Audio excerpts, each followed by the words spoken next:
and you are watching another Blewett Blitz film review. He has that ability to, trust me, he definitely does. Just his ability to catch balls outside of his frame, his leaping ability, his ability to hang in the, his yak ability, it's all. Lowers his helmet, low man wins, bang, rocks the guy. Hall running free, Breece Hall inside the 10, he's gonna score! The corners all do their job. You know, if you look at the picture right here, lock. 3rd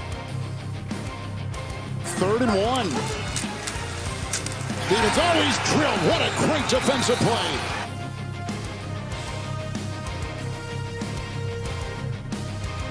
I don't try to Monday morning quarterback any of the reviews I do, and I'll try to be honest with a lot of those things I put up. And you are listening/watching another edition of Blewett Blitz Live. This time joined by the man you saw in the picture before with some devil horns and laser eyes. That was your suggestion, Nania. by the way, fully inspired by you. So I just went out and exeguted it. I did ask for you to have horns and red eyes there because we have to talk about some of your lack of understanding with Dalvin Cook and his numbers apparently. So we're going to talk about that.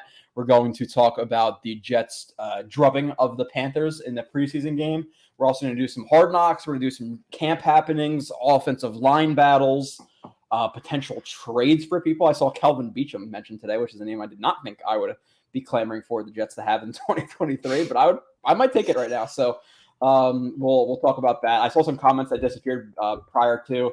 Eagle Fang was in here first at 521, said fake news hack Rick Stroud wrote a hit piece on the New York Jets accusing them of bailing on the Bucs for practice. We really need to get you guys in Florham Park, which Sabo is in Florham Park. I don't know how often, but seemingly almost every single day we have Sabo on the boots in Florham Park reporting with, by the way, Nania, some of the best practice reports. And I don't know, I'm not going to say this is definitely a thing, but I saw Sabo start to put the little dashes and like, you know, this happened, dash this happened, dash this observation, dash this observation. Nobody else really did it. And then a bunch of people started doing it. I'm not going to say that Sabo is a connoisseur, but he may be, so he is there. So credit to him. He's been absolutely killing it with that. But yeah, I don't know if you saw that, Nani. Did you see the whole thing about this? Rick? I don't even know if that's the guy's name. I'm assuming that his name is Rick Stroud, but the guy who is like a Bucs reporter or whatever and basically put it out there or like kind of manipulated his words to make it sound like the Jets canceled like yesterday or today on the Bucs practice today. I did see that, which I thought was surprising because I'm pretty sure we knew about this for a few days ahead of this. So I don't see how it's any sort of, last minute cancellation or anything, but like people will always try to find ways to spin it into more of a story than it is. Yeah, it's bad too about it. I'm definitely not one to like criticize the beat reporters and all that stuff just because try to be somewhat professional. But you have Rick Stroud who puts out that tweet basically indicating or trying to like twist it so that make it seem to his followers and whoever else sees the tweet that the Jets canceled today. And then you have Samini who quote tweets it and says the Bucs find a place to practice after the Jets canceled on them, but didn't feel like providing any sort of context that, like you said, it was planned for days that they weren't going to do the second practice. It's not like, oh, shit, we got in 6 fights yesterday or whatever. Let's cancel last second. Now the Bucs don't have a place to practice, and we gave them no time to adjust. It's like, no, this was figured out a week ago. So, again, I'm not one to necessarily take shots, but I think that was pretty low class for him to not add context to that. And, it's for engagement. And there's some things that I think Samini does well that people just hate. And he's in a tough spot because, listen, at the end of the day, the Jets have sucked for the last, 10 years. And he's put in a spot where he has to write negatively about the Jets because they're a shitty team. But with that being said, there's definitely some times he takes some unnecessary shots. He spins stuff. He's a little bit coy. He'll focus, there'll be 10 positive things at practice. He writes about the one negative thing. So a little bit low class for me, but I'm not going to make a comment on it too much because, again, we don't want to get into too much in that realm. Plenty of other drama happening this week on Twitter between podcasts and all that other stuff. I'm not sure if you saw all of that, Nania, but Jesus. Bonesy is asking if I'm doing the X Factor fantasy this year. I honestly don't know. I'm in 6 leagues and I'm thinking about dropping some of the leagues that I'm the commissioner in. It's just too much work. So we'll see. Bonesy, I'll get back to you. I'll let you know. Snoopy's in here. What's up? I feel bad for Nania tonight. Listen, I think this podcast, the people who have been watching it for a little bit typically expect us to approach topics from a pretty grounded standpoint. So I don't think Nania's going to get shredded by me. I don't think he'll get shredded by a lot of the people who've been listening to the show, because what Nania puts out there in his articles and what I put out there in terms of my reviews, my Twitter stuff, or on this show, it's been pretty consistent. Nania and I may differ a little bit with the whole Cook deal, but we'll get to that in a little bit. I don't want to to spoil the main event. You don't have to feel bad. Like I can take it. I've been taking it. I'm ready. Yeah, no, Nania and Nania's he's grown some balls over the years too. So I'm excited to see him go back at some people. Let me remove this off the screen. I apologize, so you can see us a little bit better. Nania playing heel today, even though you spell it. I don't know, is that the right? I don't think so. That's the wrong way to speak heel, right? So Bones is in here. Daniel Murphy. Nani equals the devil. Say, here we go. Nani, I'm still mad at you for ratting out our NYJ insider. Yeah. Oh, that was that whole Reddit thing. Where like, what happened exactly with that, Nani? So this isn't my first controversy of the year. I guess it's been that kind of year for me. I don't know. I feel like that one I got a little bit too much criticism for. Like I get it. Like maybe I shouldn't have done that, but I mean, he was posting it on a public forum. It would have gotten found out eventually. So, I feel bad, but Yeah, we have Trey Grant here says, I disagree with Nani on Cook, but his stuff is top notch. There you go. At least we can start from a nice balanced, perspective. But Nani is good. And again, for the Cook stuff, I pretty much support him. I think there's some questionable stats that we can bring up, and I know Nani is not just a stat guy. He'll take a look at some film and stuff like that, and we'll question grades. One of the things I figured out recently, Nani, which I don't know if we discussed a couple of weeks ago, or maybe you're on like a month ago, but what was I looking at? Like coverage grades. If you're not targeted on that play, you just get a neutral grade, which to me is absurd, because that's 90% of the grade or the game. So you're going to get absolutely cooked on a 9 route by 15 yards, but because he was sacked or wasn't targeted, it doesn't count as a bad play. So that process is absurd to me. And I didn't even plan on starting with this. I haven't really read this in my notes, Nania, but you did put out a post kind of criticizing PFF. And obviously, if you are comfortable enough to tweet it, maybe you're comfortable enough to talk about it, but you brought up some really good points in terms of kind of questioning how they come to their numbers. So if you want to speak on that at all, go ahead, because I thought it was pretty good work that you put out there. Oh yeah, because I mean, I just saw a few tweets from like other Jets accounts and reporters and stuff, and they'll do like those PFF stat dumps where it's like, here are the best graded players from the game, here are the worst graded players, and like I think there is some value to be found in PFF grades if you contextualize them the right way. But when you're just dumping numbers like that, it doesn't mean a whole lot, because as you and I know from watching the game, to say that Joe Tippmann went out there and he's like a 40 or whatever it is just not right. And then there were a lot of other things that kind of stood out as weird. Like, for example, they had Schweitzer graded as if he pass blocked terribly, but I'd watched every single play. I put up an article that had every single play from the first team offensive line, and like he didn't do anything wrong. There was one screenplay where maybe he let his guy in a little bit too much if you want to nitpick, but other than that, there was like nothing to debate about. He was pretty much perfect. So I don't see how they came up with that. So yeah, like when you watch the film, like you and I do, and I know, and I watch plenty of film, definitely. I would say you go a little deeper than I do for sure. But all you have to do is watch it, and you'll see like, wait, these grades aren't kind of lining up with what you actually see when you look at it. So whenever I see examples like this is blatantly wrong, I feel like it's good to call it out, just to make sure people understand that the true story is probably different than what is getting shown by some of the grades that might get put around. So it does bother me a little bit when I see players get these false narratives attached to them based on those grades. So that's what kind of my motive was with that tweet. Just say, hey, like, let's watch these games. Let's take everything into account instead of just saying, here's a number that definitively says how well they played. Yeah, and it's just I don't understand like how they grade stuff, because it seems like they try to say that they have guys watching it and like they give it whatever it is, like a 1, a 0, or a -1 or whatever exactly it is. But then you have times where like I see that it's clearly just based on like on stats, like yards per catch, whatever it may be. Like do you deserve a perfect grade on like that? It greatly affects your game if it's like just like the 3 touchdowns, the 3 touchdowns that happened this week between EJ Jenkins, Kuntz, and whoever the other guy, I know the tight end, I'm blanking out right now.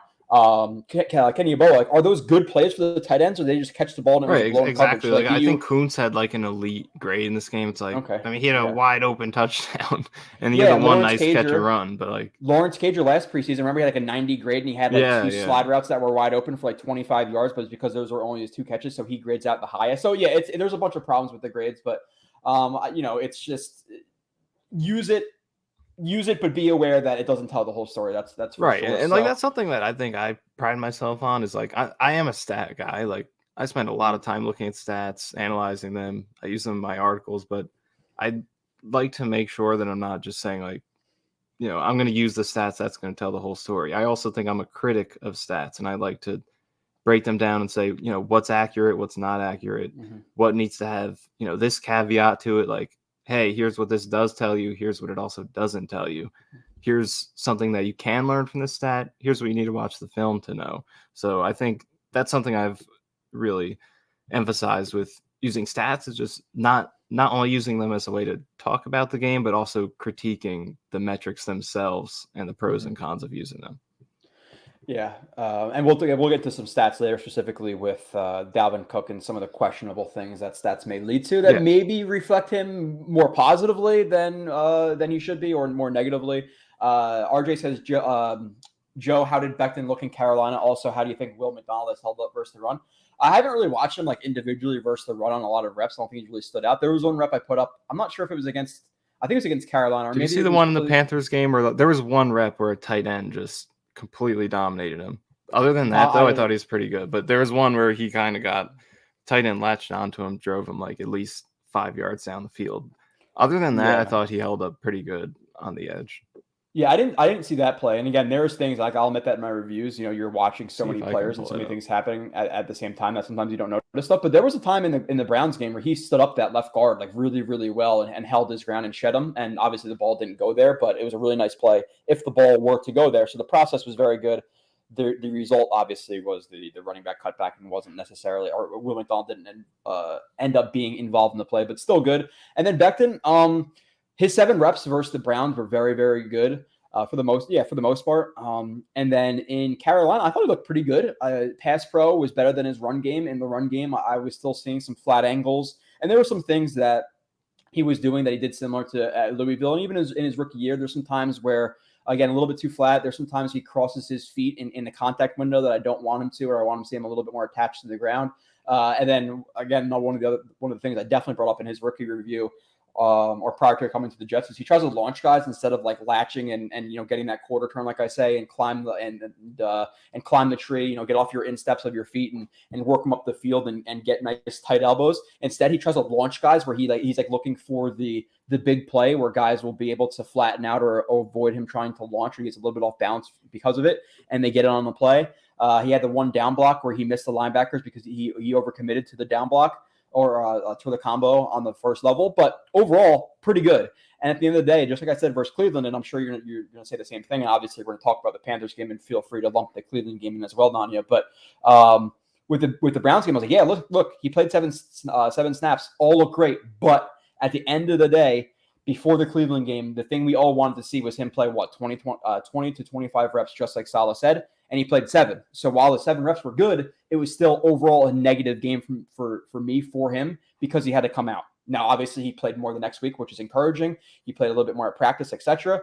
And in this game, he looked good and played 27 reps, if I'm not mistaken. So what have you seen? What did you see versus Becton? And then you mentioned Will McDonald a little bit there. Yeah, I agree. I think the Cleveland body of work was more effective because he was pretty much flawless in those 7 plays, but it is 7 plays, which can be one drive, so not a ton to look at. But Carolina a little more up and down. I agree with everything you said about that game being a little bit more of a mixed bag than Cleveland, but what was more important is the fact that he stayed in there and played those reps. And I think that's Salah has pretty explicitly stated that they really do want to see that from him, and that's what's most important. But at the same time, I do think, if that's the challenge, let's maybe give him more of a chance to prove that he can stay in a game for a long time. Because Tippmann has been playing the majority of the snaps in these 2 preseason games, so it's not like they have had a fear of playing important players a lot of snaps.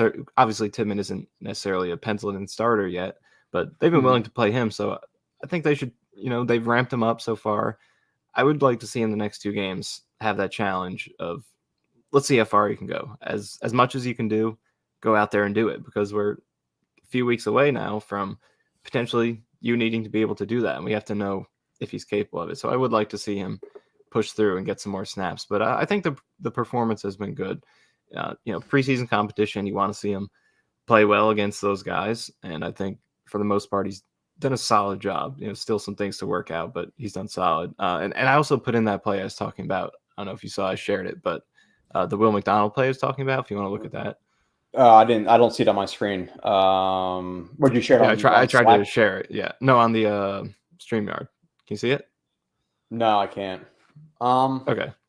Yeah, I can't. I don't know why I can't see it. But nonetheless, with the whole Becton thing, I guess we can kind of tie this in, just because naturally the preseason stuff's going to spill over into training camp. But with Becton at in this game and playing better, we were obviously kind of questioning that he wasn't playing right tackle, because if the plan is for him to come in and play with the starters, obviously, okay, he needs some slaps at right tackle, and he was never playing with the first team at left tackle, and it seemed like they're almost just reserving that spot clearly for Brown, and they're trying to get a little bit of mix and match with Mitchell playing there, with Turner playing there, with Warren playing there. So those guys are all cross-trained on both positions. But it was kind of weird that Becton wasn't playing with the left team in first with the first team, but then he also wasn't getting right tackle snaps. And then Saleh kind of came out and was giving excuses about trying to ramp him up, and certain players, you need to do certain things and make sure his knee can hold up with it. And some people called bullshit, but now he's starting to get some reps at right tackle. And it's after, the Hard Knocks episode, which we'll talk about, you have Saleh criticizing the offensive line, which, by the way, I don't really know all about it because I didn't want to listen to the whole thing, but the whole WFAN thing, calling Saleh out about not being or putting on a show for the cameras and stuff, they've gotten so terribly bad. It's almost frustrating that they, are voices for a lot of people, but regardless, but Tierney and Tiki and all those guys are just absolute garbage. It's sorry. It is what it is. I didn't look into that. I saw a couple people talking about it, and anytime I see them come up, I'm not even slightly intrigued to look into it, because it's really bad. But you had the whole practice thing where Saleh freaked out, and then you go to the Bucks, or you had the Bucks practice where you have a bunch of fights, bunch of sacks. Rodgers getting pressured pretty consistently. Becton still not playing right tackle, and people are getting frustrated. But now I think just today, maybe yesterday, I don't know if they've been practiced yesterday, but at least today, Becton is taking snaps at right tackle. So do you think that's where he ends up? Because that's what we assumed would happen, but he hasn't made any snaps. There, but we're kind of getting into a pressure cooker moment now where we're about a month away from the season, a little bit less. Rodgers is starting to mention, listen, we got to get this shit figured out, mentioning the tackle specifically, seemingly getting frustrated in practice sometimes with them. So is it Becton at right tackle? Is that what's going to eventually happen? I mean, I think that's what they want, right? Because just the fact that they're open to it finally at this point, and I don't know what what held them back from trying it was, but the fact that we're finally here and they're trying him at right tackle, Dwayne Brown is hopefully coming back at some point before the season. I think they want that as best case scenario. They want to keep AVT at guard. They want Becton fill right tackle, not Turner or Mitchell, and have Brown start. But I don't know, because it does seem like Becton's been pretty open. He would rather play left tackle, and not that his opinion matters, because he just needs to play at the spot where it's best for the team. But he's definitely changed his tune though. He's changed his tune, which is good. But he said he's more comfortable there. That might be more ideal considering it's the right knee that's injured. Although you would like to get to the point where it doesn't affect him no matter where he is, because if it affects him on the right side, it'll affect him on the left. So I don't know. I mean, the one lineup that I threw out there, and you let me know what you think of this, but I threw this out there yesterday. A lineup, it's a little creative, but I think one way they could go is, start Becton at left tackle, move AVT to right tackle, and have McGovern and Tittman start at those two spots in the middle. Who starts where? Tittman right guard, McGovern center.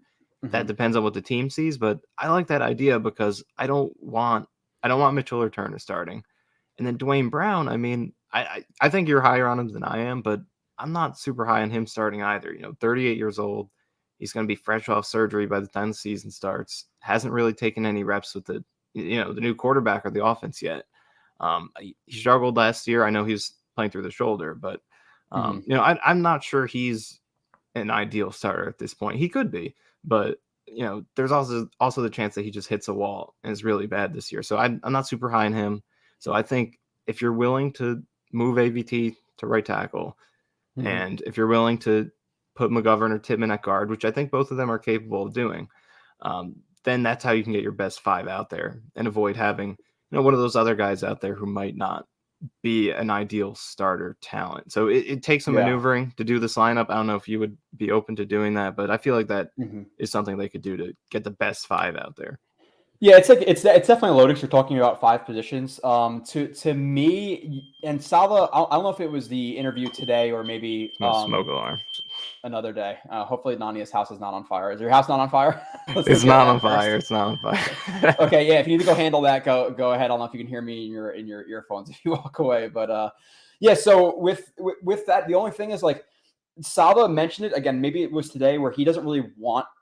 Or he at least indicated that he does not want Tippmann. There you go. He doesn't. He was kind of indicating that he didn't want Tippmann at guard.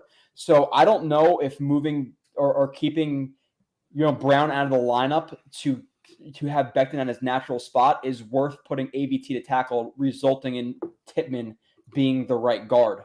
And with Tippmann, okay, you could maybe say that Tippmann's center and McGovern's the guard, but the problem with that is obviously we know center, the part, the big part of it is the cerebralness and calling out protections and all that stuff. And Rodgers may do that, but still, maybe Rodgers wants like a kind of a running mate with that, some guy who can point out things maybe he doesn't see, or just, relay him some information or whatever it may be. And then also you're watching Hard Knocks this week, which again, we'll get to. You have a guy picking up grass and picking it up and throwing it and all this stuff and feeling it and doing all this shit and talking about center snaps. And you've specifically pointed out that not only has Tippmann like slightly struggled with center snaps, but he's struggled quite a bit in terms of throwing it from shotgun and then being a little bit off kilter. So not only is it like rotation versus kind of throwing a dud out there, now you also have bad locations. So what's the chances he'd actually play center with Rodgers to start the season off? I'm not so sure. So I would say that Brown coming back, he's going to be a below average tackle. But I'm not so sure if like putting Tippmann to guard is like some big upgrade. That's like worth doing all of that. I don't know if I laid that out the best way there. But to me, Brown's a lock, right? Brown's a lock at left tackle, or for the 95% sure that he's a lock at left tackle. You have Lake and Tomlinson at obviously left guard, and then past that, I think that is going to be McGovern at center. But with them talking about AVT moving, or some stories coming out about AVT maybe moving to right tackle, there's been talk of maybe Schweitzer at right guard. But I'm not the biggest fan of that. So how do you see Schweitzer fitting in at right guard if AVT has to move the tackle? And then with that being said, like Schweitzer versus Tippmann versus McGovern for that spot, and kind of what I was speaking about before. Right. I think that's where my idea kind of comes in, because like, I'm not a huge Schweitzer fan either. And I know I defended his Carolina game. I thought he was good in the passing game, but his body work isn't great either. He's a backup talent. That's what his contract says. It's what his production says, his film, everything. So I don't think he's the guy I want starting either. So like there is the concern of, is Tippmann ready to play guard? He hasn't practiced it a lot. He did a little bit a couple days ago. Is McGovern ready to make that switch? He hasn't, he played in college, played to start his career, but it would be another transition. Is Tippmann ready to play center with his snapping and being a rookie center? So there's a lot of questions there, but I think just pure talent-wise, I would rather gamble on one of those guys moving to guard and trying to figure it out with them than putting Schweitzer out there, because, Schweitzer, he's started. He is a guard. You can say that, but he's a backup guard. So it's, it fits like in terms of the puzzle pieces, but he's also just not very good. So I kind of would rather just gamble on someone who has more upside. Maybe doesn't work out, but would it be that much worse than Schweitzer? Maybe not. So I feel like I'd rather take that chance. Would they actually do that? It doesn't seem like they're really considering that, but that's probably what I would do. Yeah, for reasons like for me not wanting Schweitzer to play at right guard, for me not thinking the Jets, I don't think they want Tippmann to play right guard. It seems like you're going to have McGovern at center. And again, yeah, Tippmann would be fine there at right guard. That might be the actual like best lineup. But with that being said, I think it's going to be Brown and Becton at your tackles. I think you had Rodgers who you had that picture, or not the picture, you had the whole Hard Knocks thing where, he walks up to Makai walks up to him, and Makai's like, I want to protect you, whatever, they're going to dinner. And then apparently Saleh had a conversation with him the other day. And now you have him playing right tackle. So it seems like they spoke to him about playing right tackle, and he's going to do that. So Brown, Becton, tackles. Now, obviously, you'd hope that Becton had more, time to play right tackle, and Brown had more time to come back, and that was already settled. And Laken Tomlinson wasn't out day to day, and ABT's not out day to day, which is sketchy. But you have those guys. You have Laken, you have ABT at right guard, and you have Connor McGovern at center with Tippmann as the backup. I think that's what it initially is, and I can see maybe a scenario where Becton gets hurt or something like that. ABT kicks out, and then maybe with some experience, you have Tippmann coming at center, and then McGovern go out to right guard. But initially, I think that's what the starting lineup is. What do you think of Dwayne Brown in terms of his what do you expect from him on the field this year? Because I thought last year the run blocking was pretty bad, and then the pass blocking maybe average with the pass blocking, so not too bad. But there was the shoulder he's playing through, obviously, so hopefully that's healed. But again, at the same time, going to be 38 years old, he could have been due for a fall off anyway, even if he was healthy. So, what do you think they would get out of a healthy Dwayne Brown this year?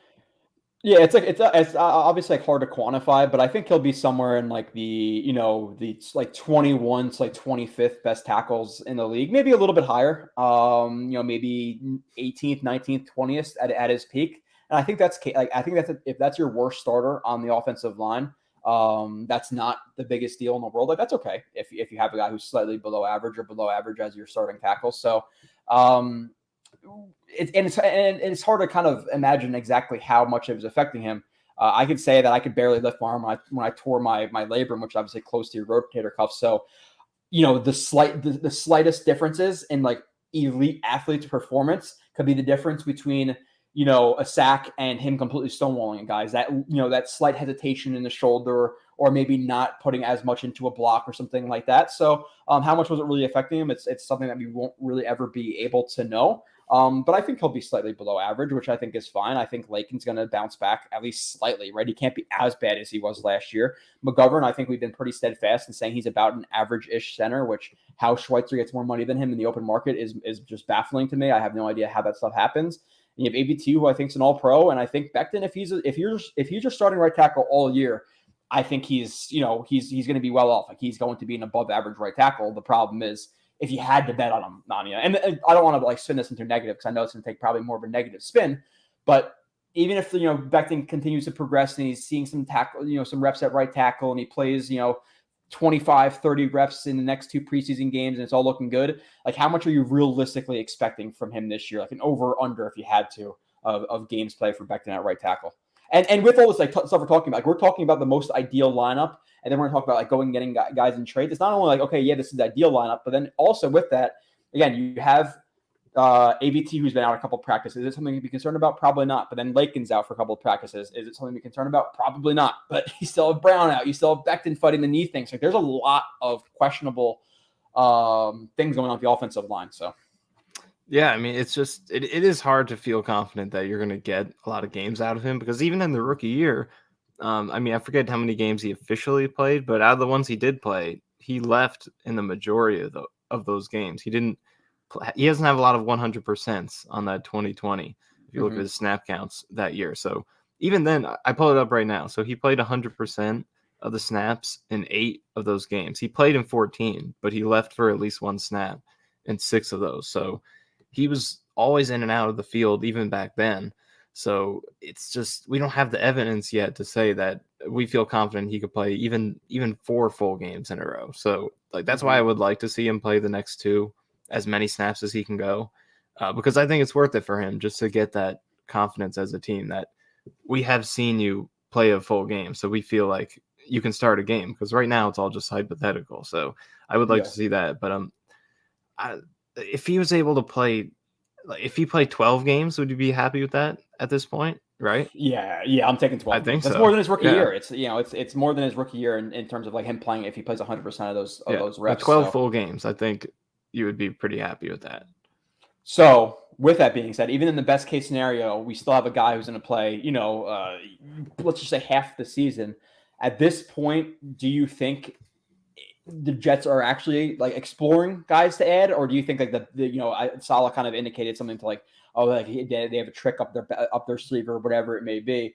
Do you think that trick is just Becton at right tackle, AVT at right tackle, or do you think there's a possibility of them, and I know people are going to like this name, but trading for a freaking Kelvin Beachum or signing Dalton Risner, who, is a guard who's out there, who's at least decent, and moving AVT to right tackle in that scenario? And I've been pretty steadfast, and I don't want AVT to move from guard to tackle, because I want them to keep him at his best spot, which to me is guard, where he can be an all-pro. With that being said, we have Aaron fucking Rodgers, and we need to win a Super Bowl in the next year or two. So if we have to move him to tackle for, a year or two, and it's going to hurt his guard development a little bit, but we win a Super Bowl, I'm not going to give too much of a shit. I don't think anybody in here will. But realistically, do you see them potentially making a move if it continues as it is, or maybe there's a downward trend where Becton can't play right tackle or something like that? Yeah, it's tough to see like what their desperation level is in terms of looking for an outside solution, because I thought for the longest time it wasn't really on the table, but it does feel like they've gotten pretty openly concerned with it the past couple of weeks, whether it's, what we've seen on Hard Knocks, some of the comments to the media, which are, more subtle than Hard Knocks, obviously, but it's still notable when Salah's saying, we need more consistency from the tackles, or when Rodgers is saying that, or Salah's saying it. So it does feel like the desperation level is rising a little bit, but I think they also, like the fact that Becton's practicing a right tackle, that Salah said he's open to AVT moving to right tackle. These are already two things that didn't feel like we ever were going to hear them say, because all off season it was AVT's at guard, we're not going to move him, Becton's at left tackle.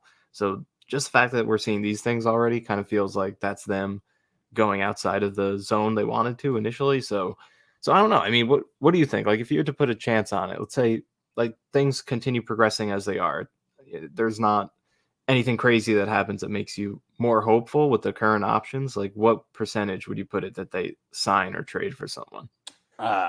Yeah, I don't. The first numbers that came to mind is like 15-20%, maybe like lesser chances. I was gonna go higher. I would say like 50-50. Oh, really? Maybe would I put it?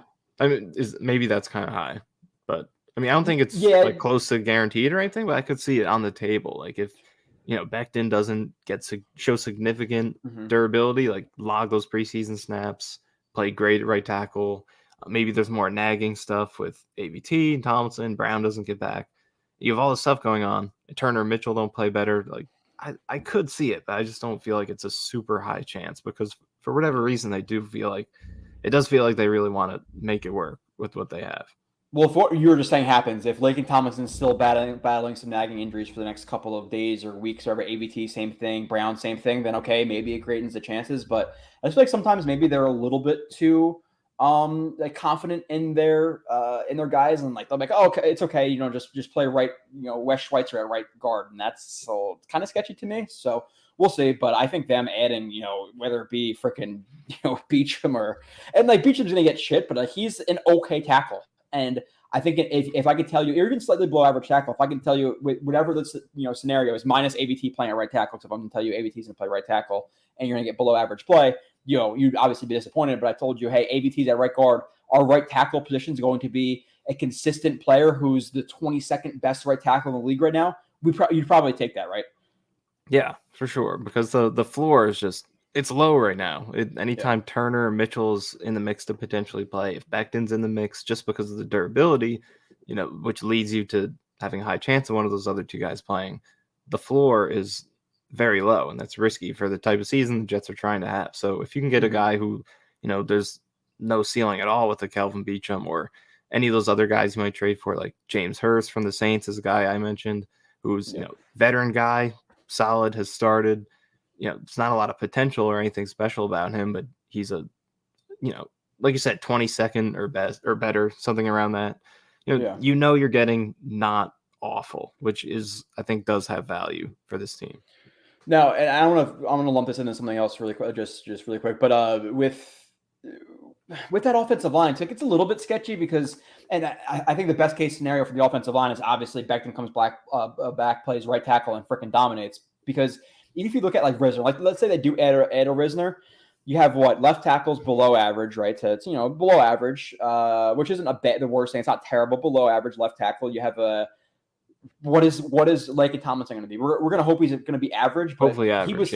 He was terrible last year. So let's find a middle ground, below average this year, but a little bit better. McGovern, average. The right guard and Risner would be average, and your right tackle would be AVT, and he would be plus. So is that enough? Like below average, average, plus average with the weapons they have in Rodgers? Like, is that good enough to get it done for a Super Bowl for the Jets, you think?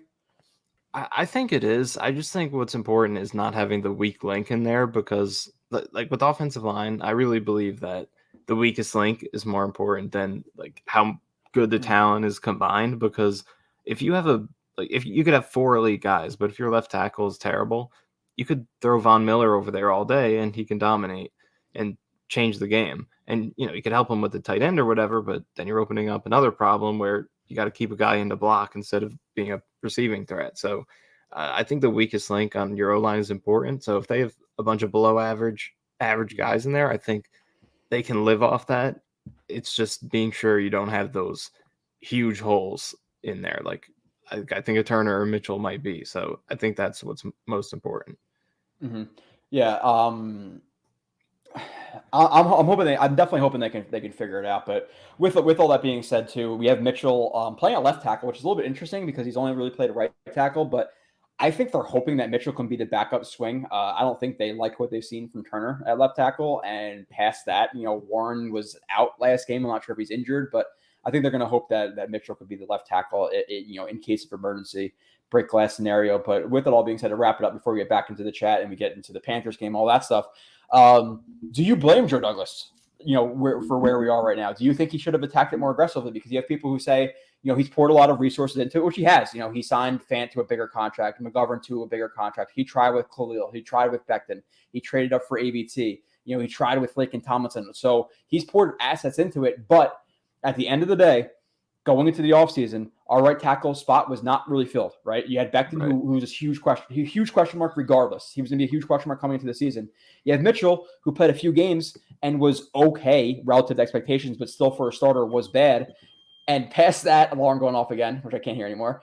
Past that, we didn't really add anybody minus, Carter Warren, who was a left tackle. I understand he tried to sign Orlando Brown and maybe some other things, but do you blame him for where we're at this spot? Like, is this a mark on his resume? So I see it both ways. I mean, I do understand that, like, prior to this offseason, he's put in a lot to the offensive line, maybe even more than any other team. I forget where they ranked in terms of the cap allocated to the O-line last year and going into this year, but it was up there. And, you had a first-round pick in Becton, a first-round pick you traded up for an AVT, big free agent signing Tomlinson, McGovern and Fant were pretty big. And so these put a lot of effort into it over the past few years. But I don't think that means you should stop going into this year, because some of those investments didn't work out. Becton didn't work out. And yes, he's still here, and we hope it could pan out and everything. But, like, this is what I said to you. When I was talking to you recently, I think you mentioned it in the last stream, but, like, last year when that happened, we were saying how when the Jets go into this offseason, they should treat Becton as if, he's not a part of the plan, almost essentially as if he's not there, and whatever you get from him is gravy. But they didn't do that. It should have been treated as if, you need at least one starter, if not two, this offseason. That's a necessity. And they didn't really treat it that way. So I do get that he put a lot into it the past few years. So he has put in the effort overall in his tenure. But I think going into this offseason, Becton's injury issues, plus the fact that, Fant was going to be seen as a starter, then he fizzled out. And yes, they had Brown to go in there, but when they brought Brown in to visit initially, he was supposed to be the backup to those two guys. It's just after he visited, Becton got hurt. Then Brown had the leverage to push up his offer, and then he was starting. So he wasn't, I don't think you should have seen him as a solution either. So I think despite the effort that Douglas had put in, some of the moves just didn't work out, and there needed to be more effort regardless, because I don't think you could just say, like, we tried, we're good, we got to invest in other positions. Some of it didn't work. So I think they should have went back into it.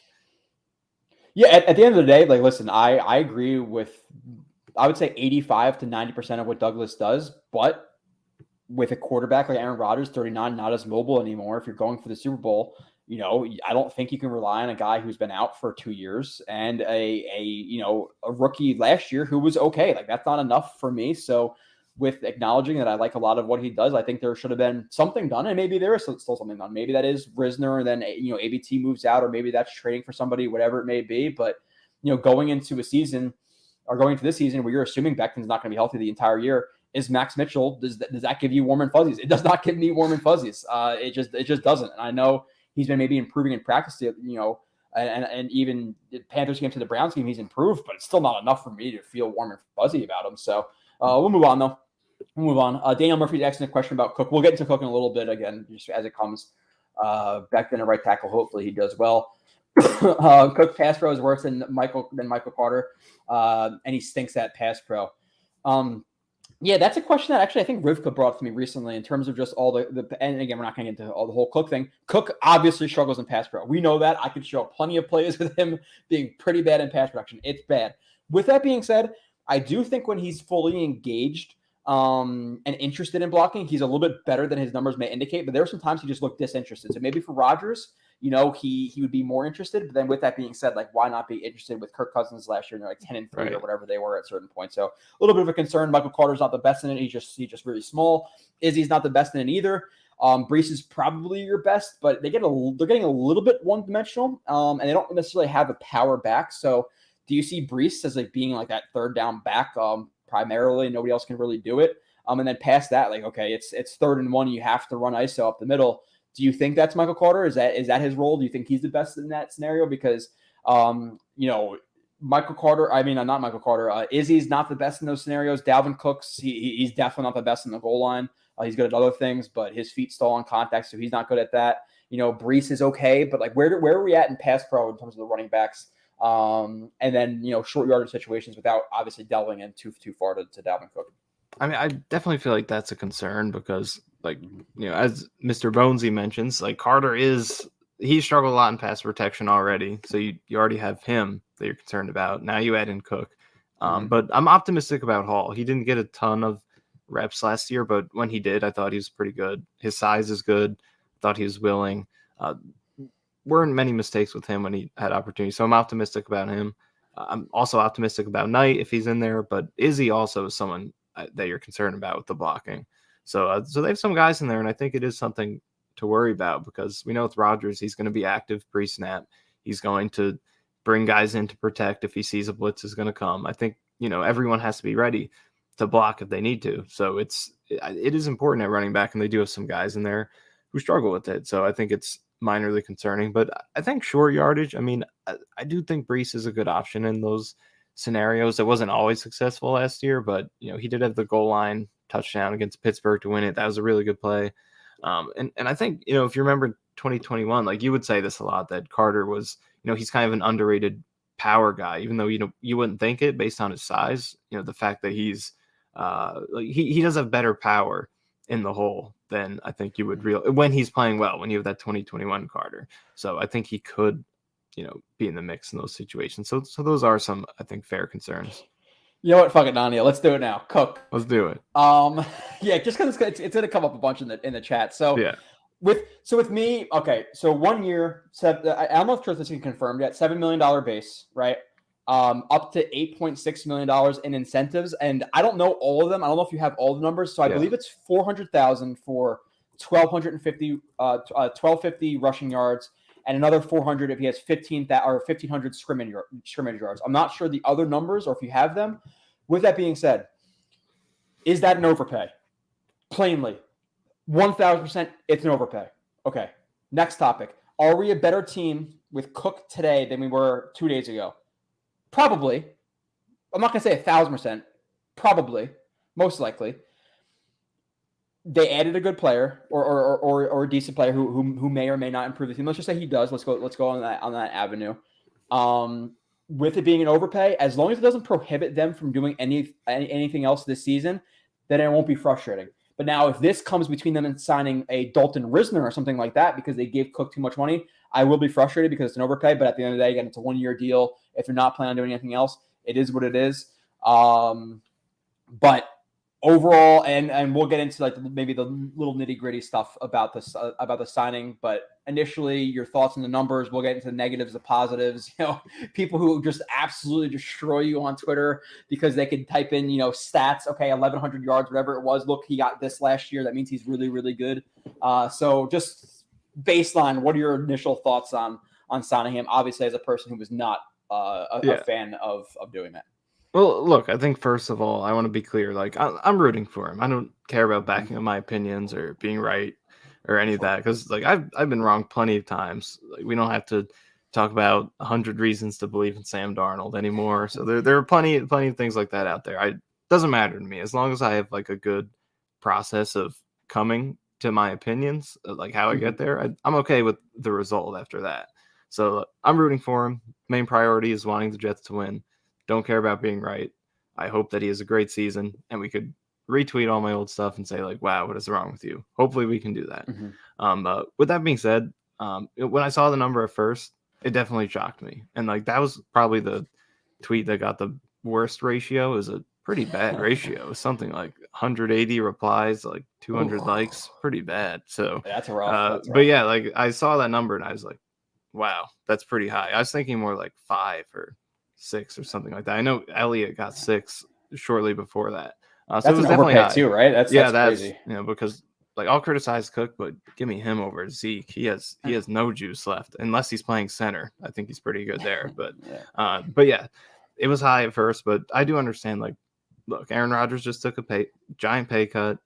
They have money to play with. I'm sure he wanted, advocated for Cook, or he wouldn't be brought in here. So I get all that. But at the same time, I do think, it's not like you're just playing with house money, like later, what if you want to trade for Devontae Adams or Bakhtiari or make a big trade like this? And also the cap space you don't use rolls over into the next season. So it's not like it's, totally free monopoly money that you're playing with. I do think it does matter a little bit, but at the same time, I get it. Like, 1-year deal, Super Bowl, all in season, fine. I'm not too mad about the number. Not ideal for me, but not too mad. But I still just want to see, is he going to make the Jets better? And I know that sounds like a ridiculous thing to propose, but I think most likely he does. But just considering some of the concerns, I think there are questions to answer, and we have to see it play out first before we can say he definitively makes the Jets a better team. Because you look at the Vikings last year, and you could point out the total rushing yards and the fantasy stats and everything you want, but the Vikings rushing attack was still pretty low ranked in all of the numbers that matter. I think they were 28th in DVOA for rushing, or somewhere around there. Cook's, most of his efficiency numbers were pretty low, and that's despite the fact that he faced the lowest rate of loaded boxes because they had Justin Jefferson taking all that pressure. They had a good quarterback with Kirk Cousins. Their O-line was ranked from average to good in most categories, but despite that, he was stuffed at one of the highest rates in the league. He had one of the worst short yardage success rates in the league. So there was a lot of red flags with him that I think people are just kind of glossing over because, like, I've heard of Dalvin Cook. That's awesome. That a star wants to come here. So there's definitely plenty of positives that, we'll get into, that I acknowledge and that make me optimistic that this can work. But at the same time, I think it's a little blind to just say, like, we got a superstar. The Jets are a better team now, because there are legitimate concerns based on last year that I think are worth noting. So hopefully he answers those questions, but there are some red flags there that, if he went to the Dolphins or the Patriots or something, I think fans would be willing to say, this guy's not good. I'm not scared of you going to that team. But because he's on the Jets now, the Jets got a superstar. So I hope he plays like that. Shaq and, you get Shaq and Kobe with Breece and Cook. I've seen people suggest that. Hopefully it goes that way, and it does have the potential to do that. But, there are some concerns that I think kind of get brushed aside. Yeah, it is nice to see Dolphins fans who were saying the Jets fans are idiots. That is nice. That is definitely nice. I'm generally curious to see what their offer was, just because of the difference in taxes and things like that, which I bring up all the time, which is complete bullshit. But it's definitely nice to see them cry. And with that being said, just like you acknowledged, like, now obviously we do like the analysis, and I do film and all that stuff. So you have to put out stronger opinions when you do stuff like that, right? Because we don't just like to straddle the middle typically. Like, we like to put our real opinions out there. So with that being said, like, we'll speak negatively about players if it's evident based on film or by stats. But with that being said, like, I don't ever sit there and like watch a guy get a touchdown and be like, oh shit, like, whoever else got a touchdown, and Brownlee or Blesson Austin gets a pick or whatever it is. Like, I'm not going to root against them. Like, it's always the Jets winning first and foremost. But with that being said, yeah, like with Cook, it's just, and I get why it's frustrating for you, because regardless if people want to acknowledge this or not, it's just the fact of the matter, or it's a fact in my opinion, that like 9 out of 10 people think like this. Like, if you were to change his name to Josh Smith not the Josh Smith who played for the Hawks, just Josh Smith is the first thing I thought of, and you presented them the argument, they would approach it completely differently. But because they've heard the name Dalvin Cook, he's scored a bunch of fantasy points, they're going to back him. So it's just the name carries water in arguments, which is bullshit because, again, based on the evidence presented, you shouldn't think that he's necessarily Dalvin Cook. Like, again, just evaluate what's presented to you, and you presented plenty of stuff. Listen, again, there's some things I'll advocate for him. There's some numbers that I think maybe a little bit skewed. Like I see you've argued with some people like expected yards per average or per carry. I've seen the argument about the broken tackles, which I agree with. Like there are some times where he doesn't necessarily have to break a tackle because he outruns a guy. Right. There are some times where I think people could like see EPA, and I think no offense to the stat nerds out there, the stat humpers as I call them, which you are one of them, Nania. But again, with you watch some film. With that being said, I think people will like pause a play and like not necessarily know the reads of the play and be like, oh, he should have cut back here. Well, yeah, he had to look at his first two reads before he can get to that backside read. So how can you say can he cut right now? So there are some times where I think those stats can be skewed, and there's also times with him where I think that he may outperform that EPA just because of how freaking quickly he gets to some holes. So there are some holes that look like they're a lot more open than they are because of how quickly he hits them. But for the people talking about like, okay, he's a really good pass protector, he's terrible there. Catching, I think he has maybe more his drops look worse than they are because a lot of the drops that I personally watched in his last year was like when a linebacker or when a safety was contacting him at the point where he was going to catch it. There was an easy drop or two or maybe even 3 or 4, but I don't think his hands are as bad as they may indicate, but still he's a liability in pass protection. So the EPA thing, I'll question it just because of how quickly he gets to some holes where it looks open, but it's because like Dalvin Cook is hitting that, whereas sometimes let's say it's like a Zonovan Knight, he might not be able to get that hole as quickly. So like, yeah, it might be expected, but for Cook because he's so quick. Like I don't know if that makes sense. Past that, the drop thing, I'm not so sure. But yeah, the fumbles concern me, the pass protection concerns me. And he is boomer bust. He's like Izzy in that way. Sometimes not the same player. He's more twitched up and quick, and Izzy's more long speed type of stuff. He's twitchy, a little bit twitchy too. But he's a guy who can hit a home run too. So it's definitely interesting with the stats versus what you see on film. But with all that being said, do I think he's prime Dalvin Cook? 1,500 yards, going to dominate with the Jets? I absolutely do not think that. So. Yeah, and those are like fair arguments with some of the stats too. Like what you were talking about is like those expectation metrics with like there will be rushing yards over expectations, stuff like that, and they calculate it based on like player tracking, like what is the leverage of the blockers versus the defenders when they get the ball. And it's a good stat in theory, but if you look at specific plays and like some of the conclusions they get to, a lot of times it makes no sense. So I don't love the expectation stats because it's very presumptuous. You don't know the reads. Things will change after they get the ball. And sometimes it'll say like, you should have got 2 yards in this play, but he gets touched 2 yards in the backfield. So it's the right idea, but I don't think that stat is great. So that's a fair one.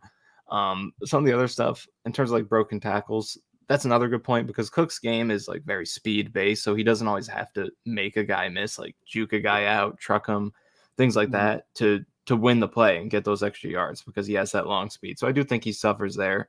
And it doesn't necessarily mean he's playing worse. It's just that he gains his yards in a different way. So that's a fair one also.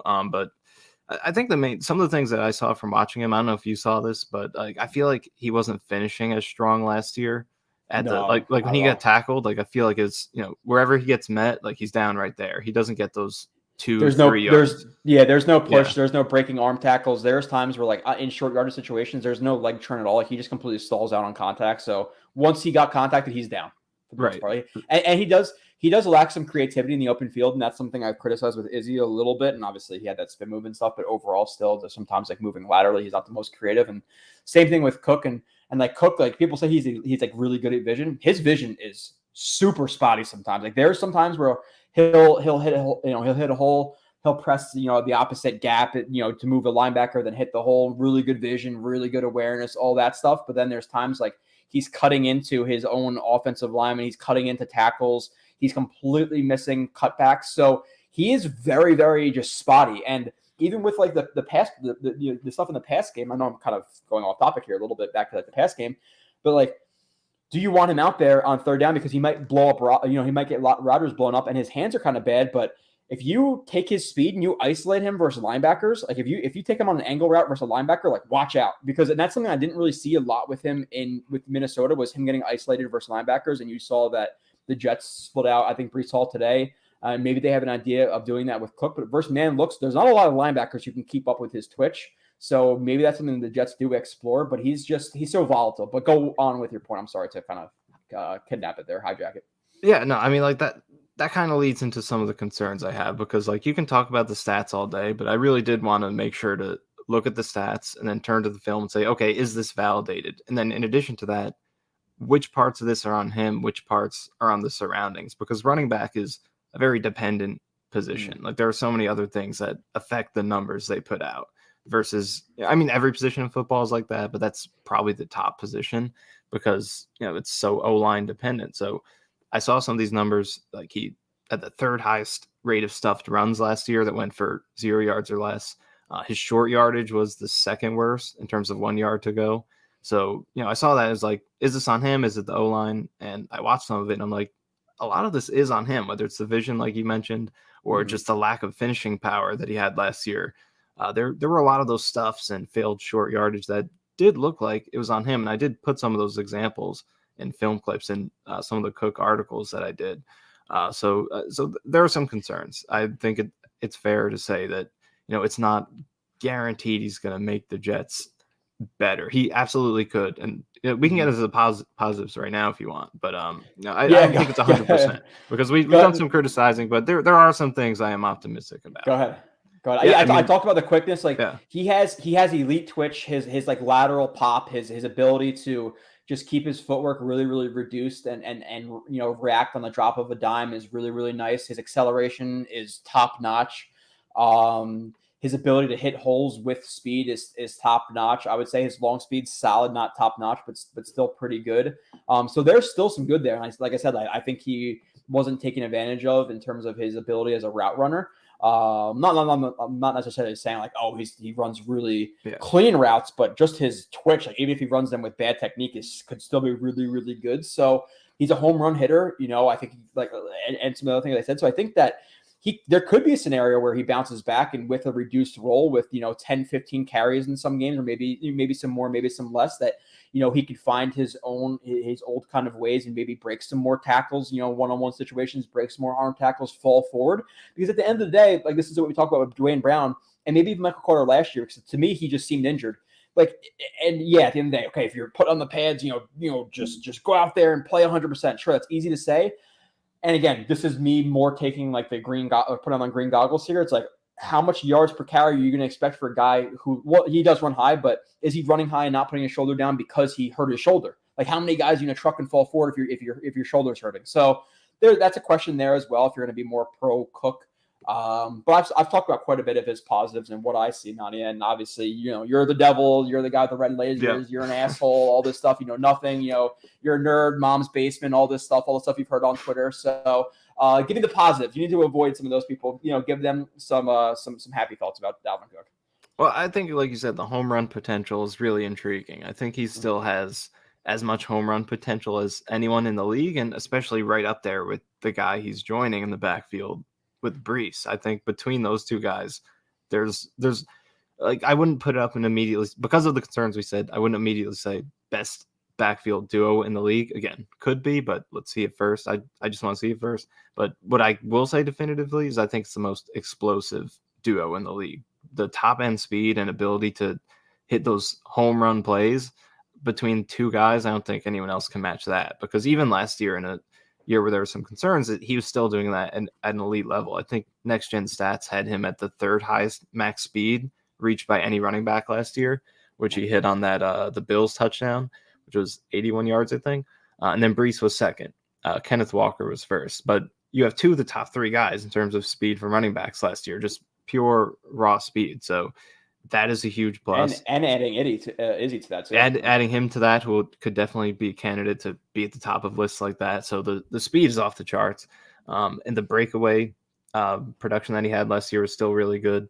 If you look at the average yards he gained on 15 plus yard runs last year, it was the highest of any qualified running back, which tells you that, once he gets that lane to get to the third level of the defense, he's going to get further than almost any other running back will. He's not going to get caught up to as often, and he can get those, one play drive type of finishes. So the home run play is still great. He's good in the screen game. 3 of the past 4 years, he was top 4 among running backs in yards per reception on screen. So like that just plays into, I know you're talking about routes too, but I think on screens you can maximize that as well. We saw and it this in offense will hit that too. Yeah, plenty of those like running backs. Plenty of running back targets with Hackett and Rodgers in Green Bay. So that's going to be there. So that's definitely something that could be maximized. Like you look at that Colts play where they, it was a big part of the comeback in the second half. It's like 64 yards, I think. So he brings that to the table. I think that's good. And then another thing I found when I was researching him is I think he fits what they brought him in for, which is, why do we bring in Dalvin Cook? Is because Breece Hall, like we want to be patient with his recovery. And it looks like he's going to play now. I mean, he's already in 11 on 11s, but you still want to ease him in and just not, force him immediately to be the bell cow. And you want to see how long does it take him to get back to being 100%. And I think Cook is a good guy to do that, because if you look at his career trends, he's a very consistent tendency to have plays best in September and gradually get a little less efficient each month as the season goes on until he really falls off in January. He has a tendency to do. So I think that makes him a good fit. If he's going to play his best early in the year, that's what you want from him, because we want to ease Breece back in. Hopefully mid-season, you can get him back to 100%. He looks like the Breece of old. And, early in the season, you could rely on Cook to run him into the ground, get him while he's at his peak before he runs out of gas, and then, pass the torch to Breece in the middle of the year. So that's what he's done throughout his career. Start really fast, gradual decline. So I think that's a great fit for having that next to Breece, a guy who you want to ease back. So there are some positives for sure. And also I think on top of anything, it's just the fact that for the first time in his career, he's not the guy in the backfield. He's going to have a smaller volume of touches and snaps and carries, just much less of a load, so that now that could potentially help him extend his career, because, would the decline continue if he continues being the guy in the backfield? Yeah. Probably. I think that's pretty likely, but you get the carries down.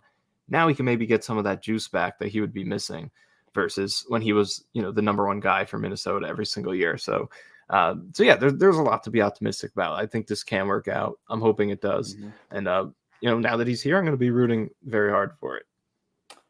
And maybe with the whole September stat where he's better earlier in seasons, maybe that, kind of extends throughout later in the season, because he's not taking as many carries, consistently. Right. But, listen, I knew if there was a way to get you to say 100 positive things about Sam Darnold, or 100 reasons to believe you could say some positive things about Dalvin Cook. So there you go. Maybe I gotta clip that and put that on Twitter for people. You talking positively about Dalvin Cook. 33 is a great number too. I think that's an upgrade over 4 for him. I like 33 better. Yeah, it was. I was thinking about the number thing. I was like, oh, that's Crockett number. Like, I wonder what he's gonna wear or whatever. Like, in the back of my mind, it was like they released him. They didn't even give him a chance. Just goodbye, 33. So now with this, Nania. So we're talking about kind of Cook and all that. We have Buffalo Jet fan, who I appreciate the super chat, says, Michael, if you could only save your firstborn or Bam Knight, what would you and Bam talk about after? So we appreciate that. Obviously, the Buffalo Jets are the king of one-liners and stuff like that on Twitter right now. Him and Matt, I think anyway, Jay Matt are the guys you look for comments. But in terms of that, with Carter seemingly being a little bit under, or he last year he seemed like he was rubbing the coaching staff the wrong way, or the coaching staff rubbed him, the wrong way, whatever exactly it was. But now and he admitted in an interview, if Dalvin Cook was traded for in the past, he might not have asked to speak at a press conference. And he said he's done a little bit of growing up, and he seems like he's obviously a light guy in the locker room, breaking down the huddle, doing all that stuff. So it seems like Michael Carter is going to stay. But do you think there's a chance where he's gone, maybe because they can get trade capital for him, where Donovan Knight, he's probably not going to get traded for, but he's also probably a guy who's not going to fit on the practice squad? Or do they keep, Carter, and the Knight is cut, they try to stick one on the practice squad, which some people say he won't get picked up. I legitimately think he would. I think watching his film last year and what he did in those games, obviously other people are going to watch it out there. I would take a chance on him as another team. So I think there's a very low chance he would clear waivers. But who do you think's odd man out? Well, first of all, I should answer Buffalo's question. What would I talk about with Bam Knight after my firstborn? Pass on that because we got to keep Bam Knight. I think there are a few good topics you can go with. I mean, undrafted free agent making the team in his rookie year. I think there's some motivation to be gained. How did he pull that off? What sort of advice could you give? So definitely would want to pick his brain on that. It could be inspirational.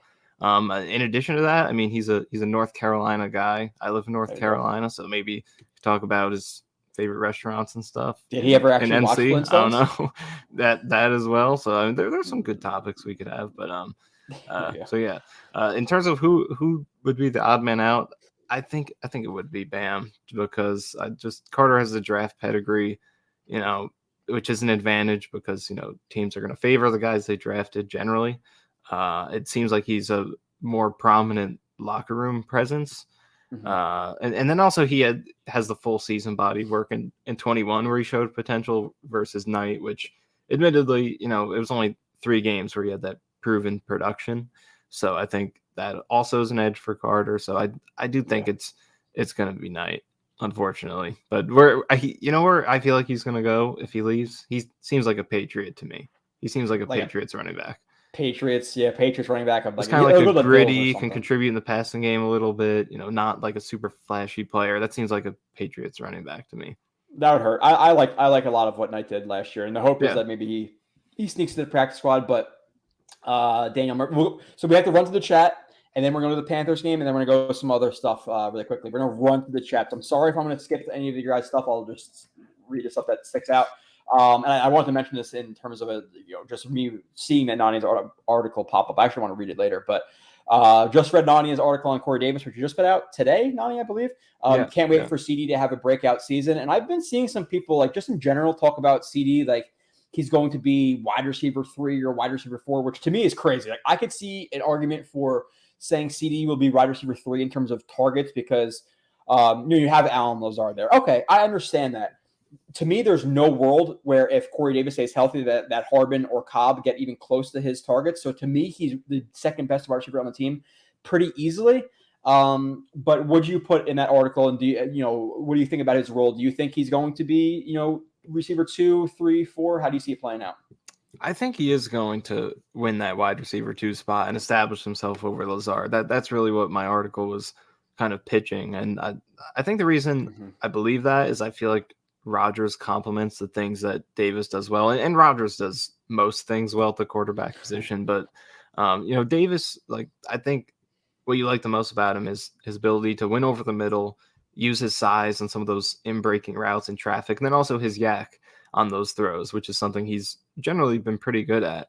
And it didn't get maximized a lot with Zach Wilson, Joe Flacco, and Mike White, all these quarterbacks. But if you look at Rodgers and some of his, again, he's great at everything, but specifically looking at his in-breaking accuracy, he has the second best completion percentage over the past 3 years between crossers, slants, and ins. And those are the 3 things that Davis really feasted on back in that 2020 season with the Titans. So I think it's a really good match between strengths with the quarterback and receiver. And also I just compare him to Lazard, and I know I'm not going to say you're a Lazard hater, but you're probably lower on him than most Jets fans.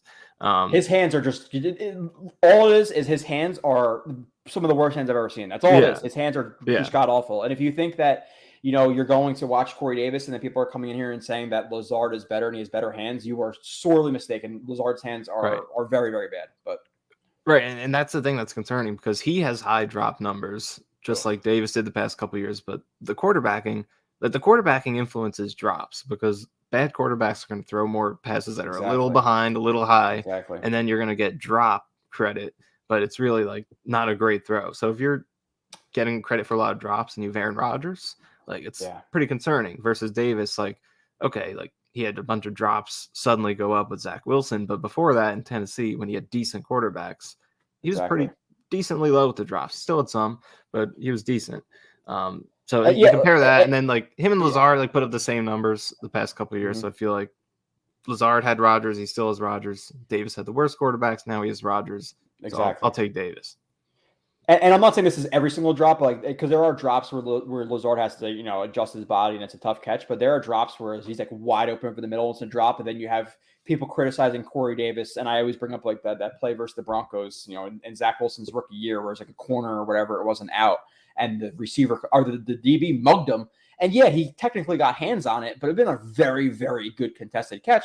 So are all drops created equal? No. And like you said, it's you have, I think, and credit Buffalo Jets fan for this. I think he's the one to put it on Twitter, but he put out a tweet of like McCole Hardman's, Lazard's, and Corey Davis' stat lines without their names behind them. And it's like he's asking questions about drop percentages and stuff and the quarterbacks they've played with. And you have basically kind of just indicated that, you have Hardman and Lazard who have had worse hands with better quarterback play, with better throws, with better opportunities, all that stuff. So Corey Davis, yeah, his hands are not good, but he's a better catcher of the ball than both Hardman and Lazard. And I'm excited to see him with Rodgers if he's going to be legitimately healthy. I think that Corey Davis could be a decent number 2. And you're looking at a guy who, when he was targeted a lot with the Tennessee Titans his last year, almost had 1,000 yards with Ryan Tannehill. Now, what is he going to do with Rodgers, especially if they're double teaming, Wilson? I'm not saying expect 1,000 yards out of him, but he's kind of just like overlooked. Like he's going to be a guy who's going to get 300 yards for the Jets. Like I could easily see Corey Davis having 700-800 yards for the Jets. 6-7 touchdowns, something like that. I'm not saying it's going to happen, but I think he should be receiver 2 on this team if healthy. So it'll be interesting to see exactly how that plays out. But Corey Davis to me is bar none the second best receiver on this team. Agreed. So Rob B says Cook wins more than he thought, but then we can sign him. Yeah, maybe compact. That's true. That can definitely happen. That's unless they bring in like Devontae Adams or something like that. Joe Michael X Factor content, always bring it. We appreciate that. Nania is going to have some real strong mixed feelings when Cook whiffs on a block and Rodgers gets crushed. He's just gonna smile. I'm gonna resist the urge. I'm not gonna try to say like every time he fumbles or drops like, oh, I told you so. I'll let the season play out, and then we'll see afterwards how it goes.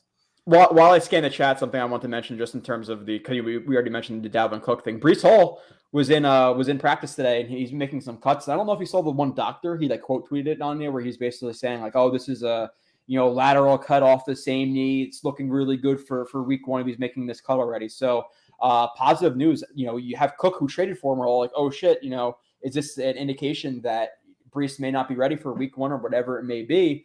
But Breece the next day is as activated, and maybe that's just like a kind of throwing him a bone there, whatever it may be. But then you see him in practice catching passes from Rodgers. He was split out and all that stuff. So great news surrounding Breece Hall as well, which is awesome.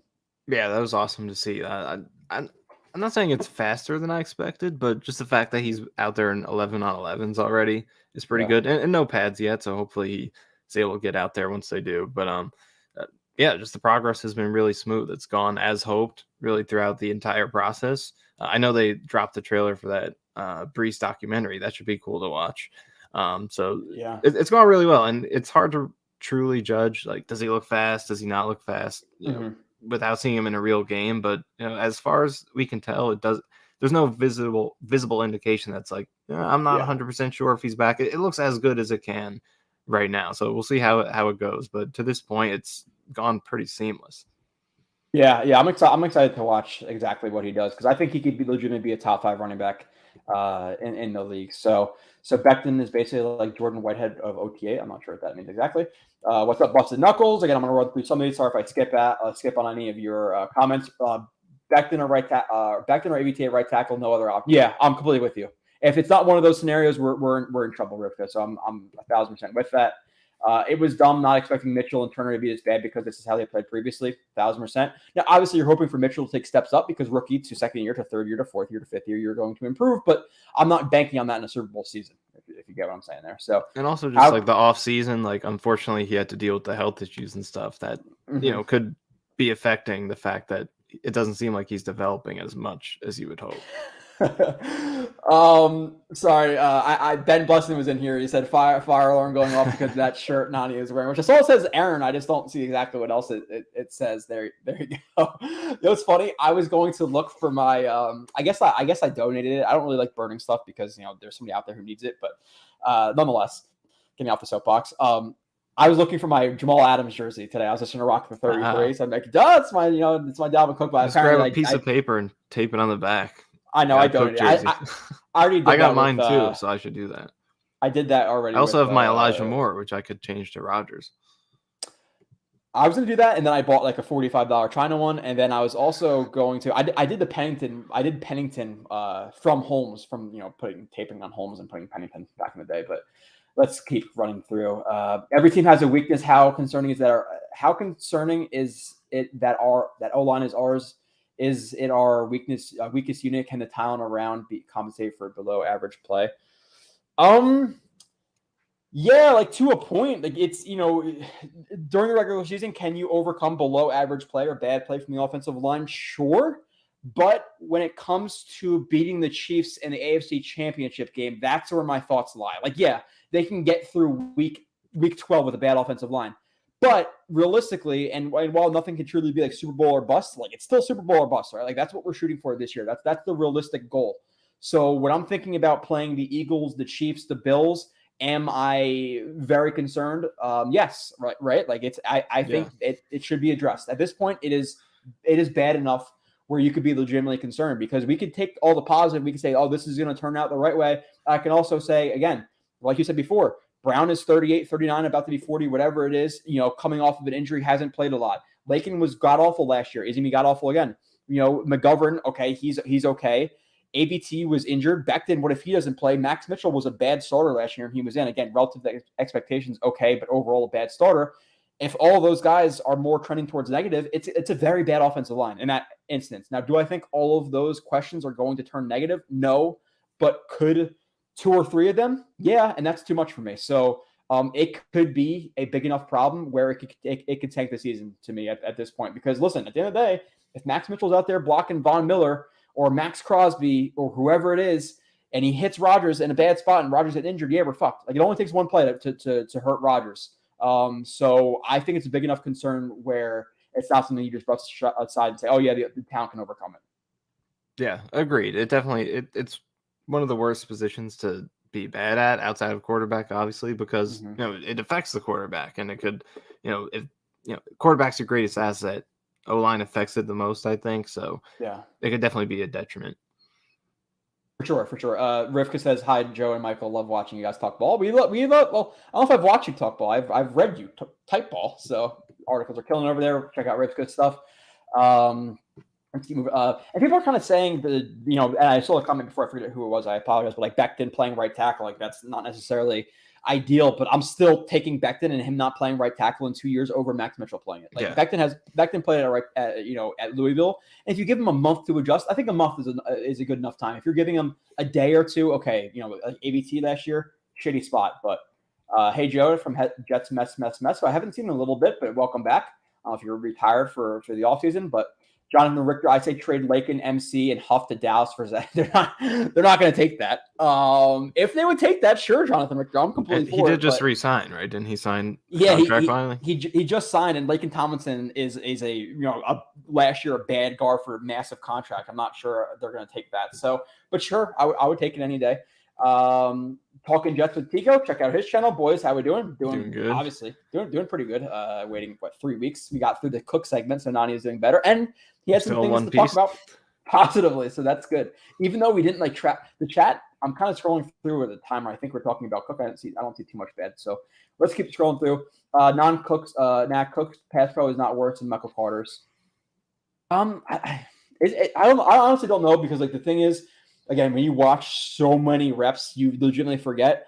Would you take Cook or Carter or in pass pro? I know it's hard for you to say. Based on like what the numbers are with pressures and stuff, it is Carter. Based on what I've watched, I would probably agree with that, because I think Carter tries more than Cook. I would say that. I would say his effort's more consistent, but just the size with Carter is definitely a big limitation.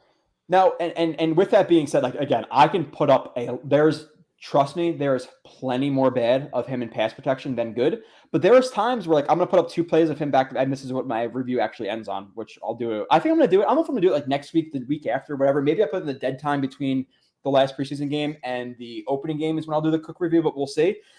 But there's times where, like, when he's interested in pass protection, he could – and I start that one a little bit late, obviously, but he could be pretty good when he's fully engaged. And, again, would he do that for Rodgers over, Cousins, and why didn't he do it for Cousins? If that's the reason, again, concerning, but there are good flashes of him doing it.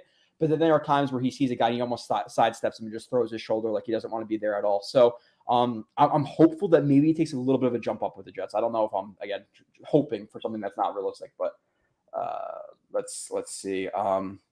August 29th will be interesting to see who becomes available after cuts, which we'll talk about in a little bit, actually.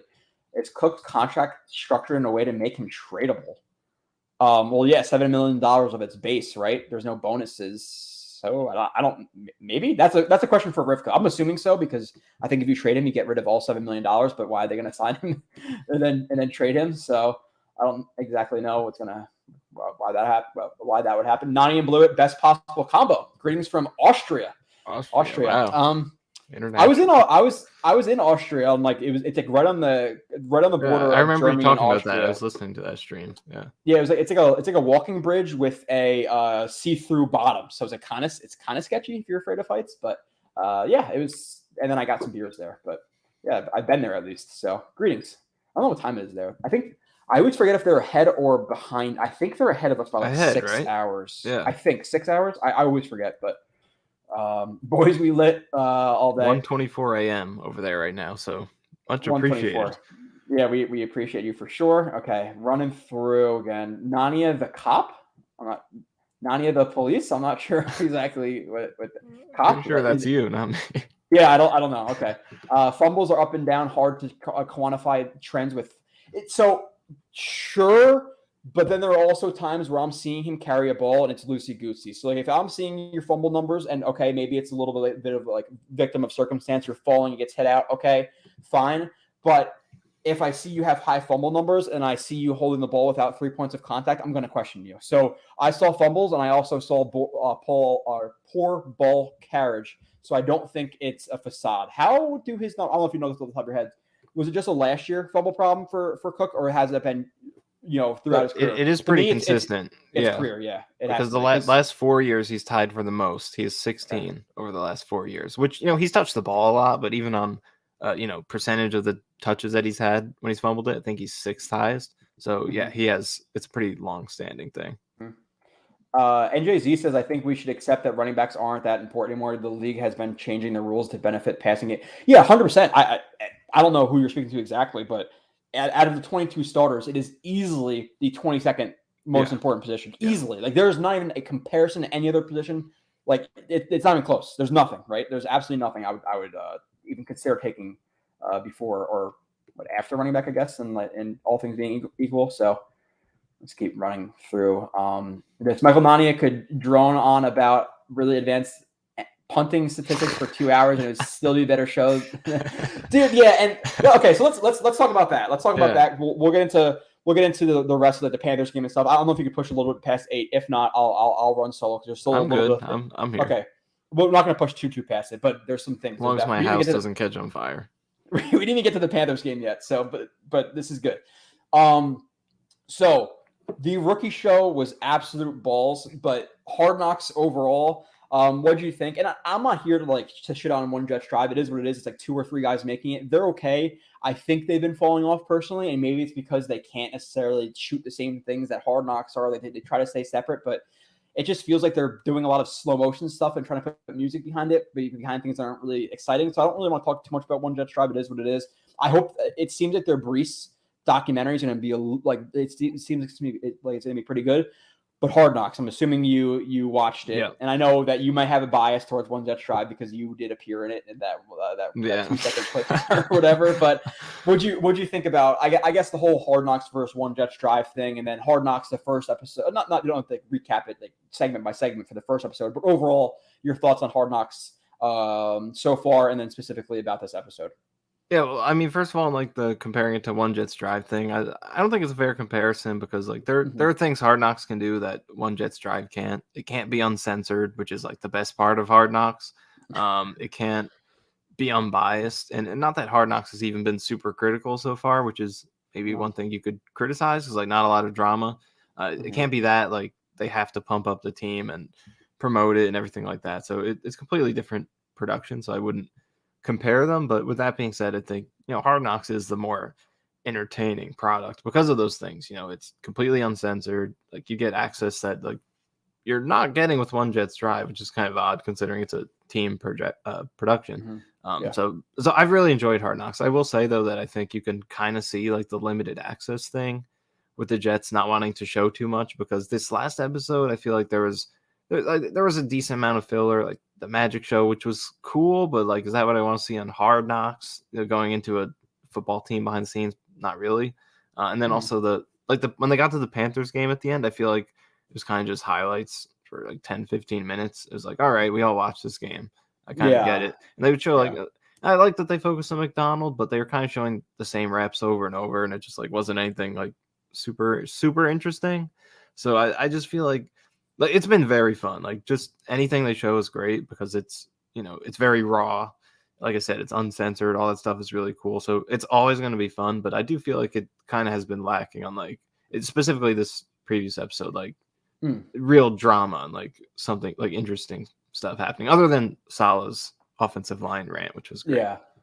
Yeah, no, it's definitely been really good, like 9 out of 10. But I agree with you. I want a little bit more like behind the scenes and just little tiny things. The Lions last year, I don't know if I watched all of it, but you have some core like stories. I'm not necessarily saying I want to see this, but like you'll have a guy like, and I'm not again saying I want to see Tim Boyle, but like you'll have guys, Tim Boyle and his wife, and them trying to make the roster and them having to move their family and all that stuff. You get a little bit of that stuff, or you got the thing last year with the UDFA, or I don't know if it was a UDFA or a late round linebacker. Was it Malcolm Rodriguez or whatever? Like whole thing about him. You didn't really see a lot about that. Like, so I do want to see a little bit more into individual stories than we have, but overall amazing. Like it was still amazing, right? And like we know it's a hype piece too, or at least it's been a hype piece.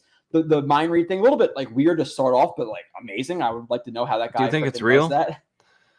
I think it's a thing where it's a guy who's like he's an expert in terms of like reading your facial expressions and like little twitches that you do when he says a certain number and how you're thinking. So I think it's possible that he thinks he's doing. Like I can see that for like the jersey number thing with Carter, even the Rodgers thing with the score Carter though. Stuff, that makes sense, but the score, goldfish, that's not real. That's not real. The goldfish, yeah. How does he get it in there? I don't know. I don't know. But still, pretty amazing. This whole Salah thing where he's talking about like he's predicting fights at the practice was pretty cool. And then you see Hardy got absolutely I don't know, was it TJ Luther or so? I don't know who it was, but Hardy like tried to block him, he got tossed, and he tried to run up and fight him, got tossed again. He was on the ground, flattened his back, didn't get back up. So that was a cool one to see. You saw Clemens throwing haymakers, and then Garrett Wilson, you basically be like, yo, like, I'm not fighting him. So that was a cool one. You had the Quinnen Williams dominating at the Panthers practice. He said he had like 10 sacks or whatever, and you could see him like walking up to Rodgers and kind of like telling him to go watch the practice tape, and gets like a little bit embarrassed because he's talking himself up and figuring out that Rodgers is mic'd up. His like just his laugh is like how genuine he is. It's awesome to see Q. Which by the way, and then like he's talking about his wife and all this stuff. He's like, shout out to Optimus Prime. I love Optimus Prime. Like he's just so funny. And by the way, you were at that Carolina practice. You were on the defensive side, right? Because you saw the Tony Adams hit, I believe. So did you notice Quinnen Williams like shitting on their offensive line the entire day? Or well, I was actually more so watching the offense with the Tony Adams hit. That was at the end when the offense moved on to the defensive field. Everyone was over there. It was 2 minutes, so I saw that. I was kind of like trying to watch both, but I was closer to the offense. But I was trying to see if I got onto Hard Knocks, but unfortunately I didn't get into any shots in the background. But I did get into one Jets drive when they show that Tony Adams hit. You could see me in the background, like right there. So I've now been in 2 One Jets Drive episodes technically. So that's there cool. But yeah, I mean, from the little I did watch the defense when I was there, but it felt like every single time I was looking, 95 was back there. So to see that in Hard Knocks reflected was pretty cool. And it's nice to see like that side of Q. Like I'm not saying like I whatever it is, what it is, but like he's such like a nice and like humble guy and like so relaxed off the field. But like to see him dominating guys and like I'm the fucking best, like I'm him, 10 sacks, whatever. Like it's kind of cool to see. And you see him like after one of the sacks, he kind of like I don't know if he yells it directly to Frank Reich, but he's kind of like right there and he's like I'm him, whatever. And then like the next scene is Salah saying like, hey, you rather have guys who are gonna talk shit first and get shit talked to them or whatever, however exactly he says it, and kind of just plays into the aggressive mindset that the Jets want to have. So that was a good one. The whole Rodgers like handoff scene I thought was pretty good with them guessing the wrong stuff. Yeah. Zach Wilson being a little bit kind of like maybe a little bit overconfident himself. I don't know. The whole grass thing was pretty cool. The snap thing, which he's not going to be able to do at MetLife. So could be disadvantage.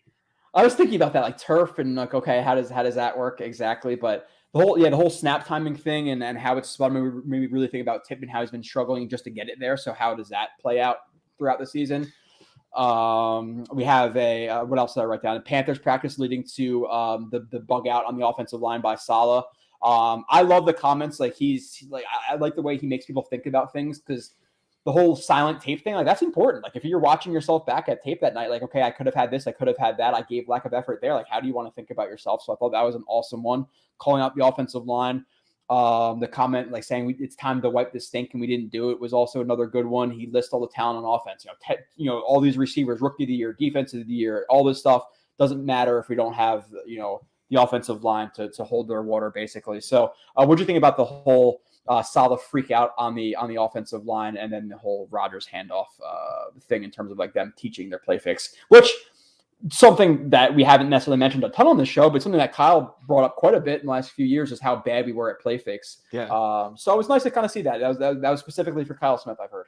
Yeah, I love the Saleh rant. It was definitely cool because I feel like with Saleh, like think back to when the Jets hired him. Before they hired him, he was known as that 49ers D coordinator who you always saw screaming in the middle of games and just going berserk on the sidelines. And he does a little bit of that with the Jets, but I feel like in terms of his perception, he's really adopted, which is good, I think.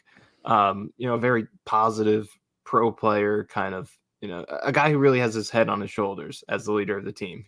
Hasn't been bombastic or anything. Yeah. So I think it's, raised some concern, or not necessarily concern, but it's just, as people on the outside who can't see in the building, you wonder, like, is he hard enough on the players?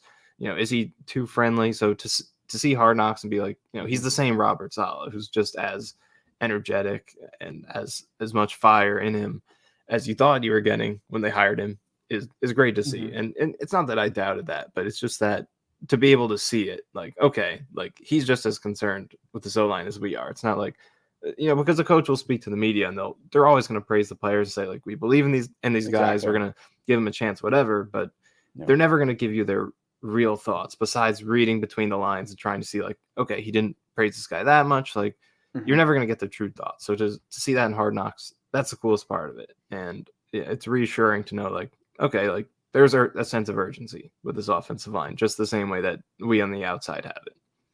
Yeah, and the thing about like his yelling too, like there's different types of yelling to me, and I don't want to get like too much into this, but there's like misdirected yelling where it's just like angry, nonsensical, just yelling out. Like he does it purposefully. Has a purpose to it. His yelling was more purposeful. And he didn't like ever like raise his voice for like we were screaming. It was like no more just okay, I'm bringing it up a level and like calling out like almost their manhood, but it wasn't like just indirect yelling for no reason. So I did like that.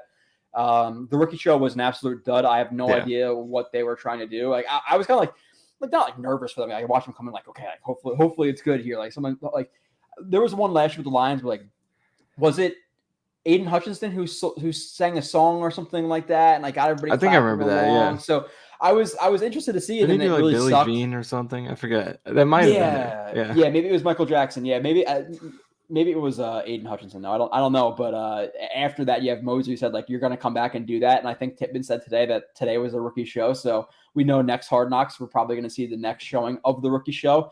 So that was a fun one. The preseason game highlights were awesome. You have Kuntz who ran the wrong route. You can see Tim Boyle was like visibly frustrated with him, even though he got the touchdown.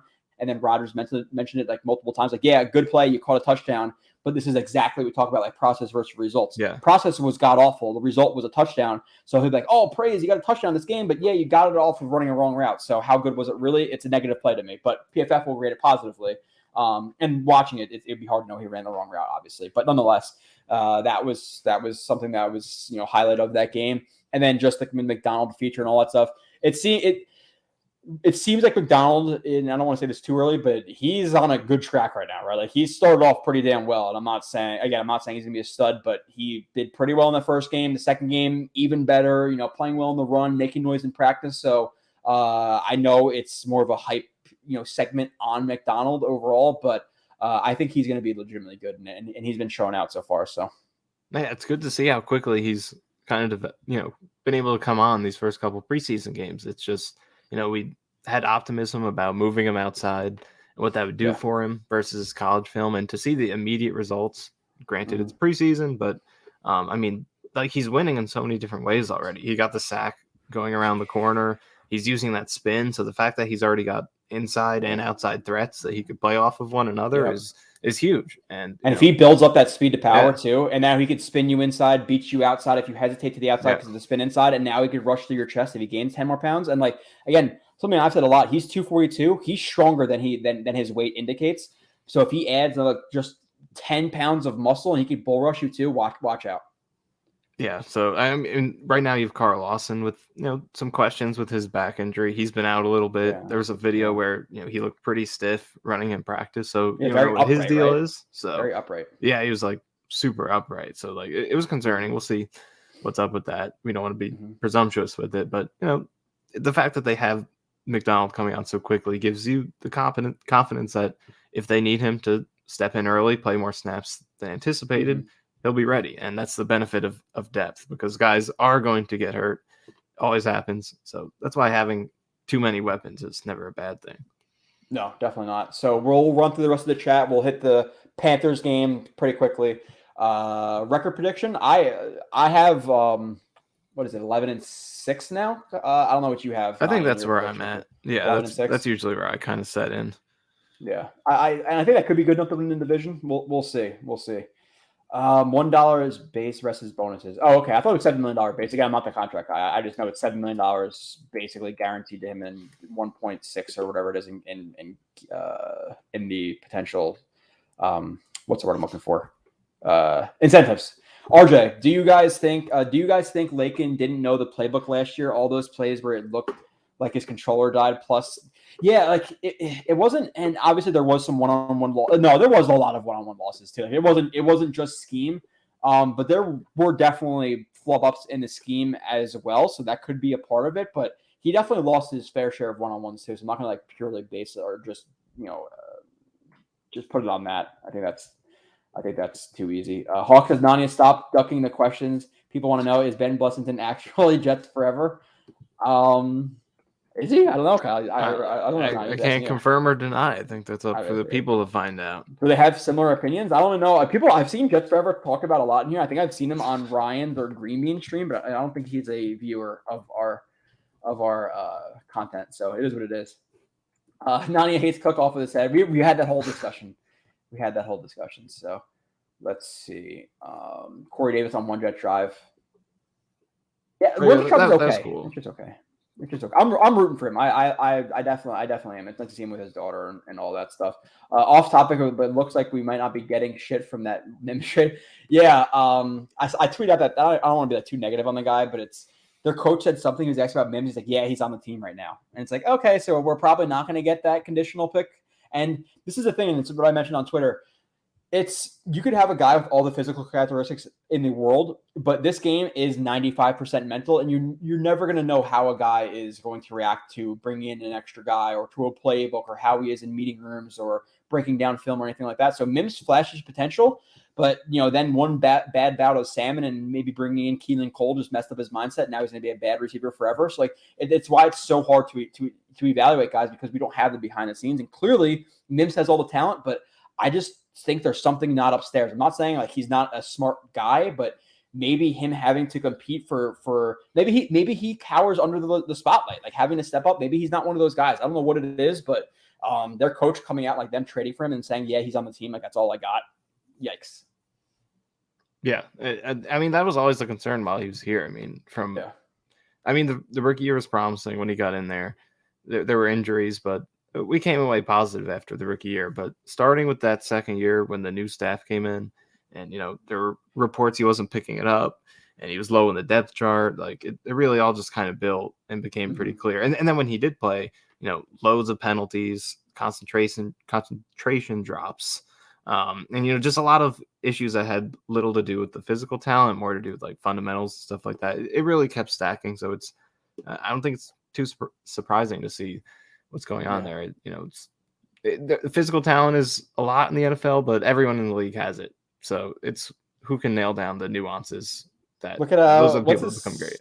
What's his face? Who's that running back who signed with us in camp years ago? He's Odell Beckham's cousin or whatever he was. And he's yoked up physical athlete, box jumps, all that stuff. And he sucked. It's just, I forget. It's all upstairs. Yeah. Josh says, I would love to give Indy a call for Braden Smith, but he's their starting tackle, and they have Anthony Richardson who's starting. I don't think they would be looking to trade a guy, so I don't think that's going to happen. With that being said, before we get back to the chat, once it builds up a little bit, the Panthers game. Okay, obviously it's 5 days ago. People don't care anymore, but we'll run through it relatively quickly. 27-0. Not playing. Rodgers didn't play. ABT, Cobb, Garrett Wilson. Who else was listed? Adams, Mike Carter II, Hardy, Hall, Charles, Surratt, Quincy Williams, Mosley, Lawson, JFM, Odenigbo, Woods, Q did not play. And then also Warren and Clemens didn't play. Now, I don't know if you have any background information about what happened with Clemens and Warren not playing. Have you heard anything about that? I haven't seen that yet. No. Oh, no. I'm talking about the Panthers game. Not they didn't play the Panthers game. Not in the Bucs game. No, yeah, I'm not sure why they didn't play. I mean, did you see any news on that? I may have missed it, but no. As far as I know, I'm not sure. I don't know. I don't know what happened. Warren struggled with game one. I want to see him bounce back, and then I'm not going to try. This is a region you really don't want to step into, Michael, because you'll definitely get criticized, especially after Cook. So maybe you don't have to say anything, but I want to see more out of Clemens. Game one, I didn't see if, again, he said, I want to show them they got a fucking monster. I didn't see that monster. And I know a lot of people talk about like the weight thing being like good that he added that weight. I'm from a little bit different mindset. I think that JFM is more slippery than guys on the inside with his weight. I think Clemens is a more linear athlete than JFM, sure, where he's not as smooth. So I don't see Clemens being able to take advantage of guards with his lateral twitch and his athleticism, his like slipperiness. So I don't think him adding weight's a good thing. I actually want to see him. I want to see him at a similar weight than he was last year. And obviously it's not their plan. They're planning to play him on the inside a little bit, but how does he win in the inside? Because he's not just going to win with straight up power. And that's pretty much all he is right now. Setting the edge, bull rushing guys, but he's not overly twitchy. He's not strong enough where he's going to like blow up a guard. So how does he win on the inside? And, again, I don't want to be crazy here. I think he's a little bit overrated by fans because of his personality. I think he's a solid backup player, but that's about it for right now. And I was a little bit disappointed, so I want to see it more out of him. Again, I'm not trying to step into waters I'm going to get shit on, but Clemens is not as good as some people think he is at this point. It just is what it is. Yeah, no, that's fair. I mean, I loved his run defense last year, but that was a product of, being so much bigger and stronger than most guys you would have at that edge position, especially going against tight ends. But, move him inside, okay, he bulks up. Now he can, he's sufficient to play there. But now some of those advantages aren't there anymore. You can't win the same way he was winning on the edge. Not that he's going to be playing there all the time, but I'm a little concerned as well. I think there is some upside to it in that, now he's going to be a very small defensive tackle. Maybe he's a little more explosive than some of the guards in there. But like you said, I think the difference with JFM is that like he's skilled. He has moves. He has agility in there. That's how he's able to win inside. Clemens hasn't really shown that yet. It's more just straight line explosiveness and power. Yeah. So we'll see how it goes. But yeah.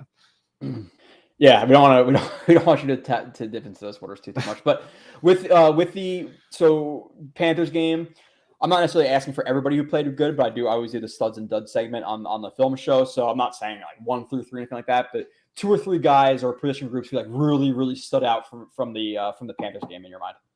Definitely, I think first you have to mention the edge rushers, Johnson and McDonald in particular. I mean, they were awesome, and they're showing. We talked about McDonald already, but I mean, JJ I think is showing some signs of what we wanted to see this year, which is, and I think both you and I are kind of on the same page where like we're optimistic about him, but we acknowledge there was a lot of room to improve off last year.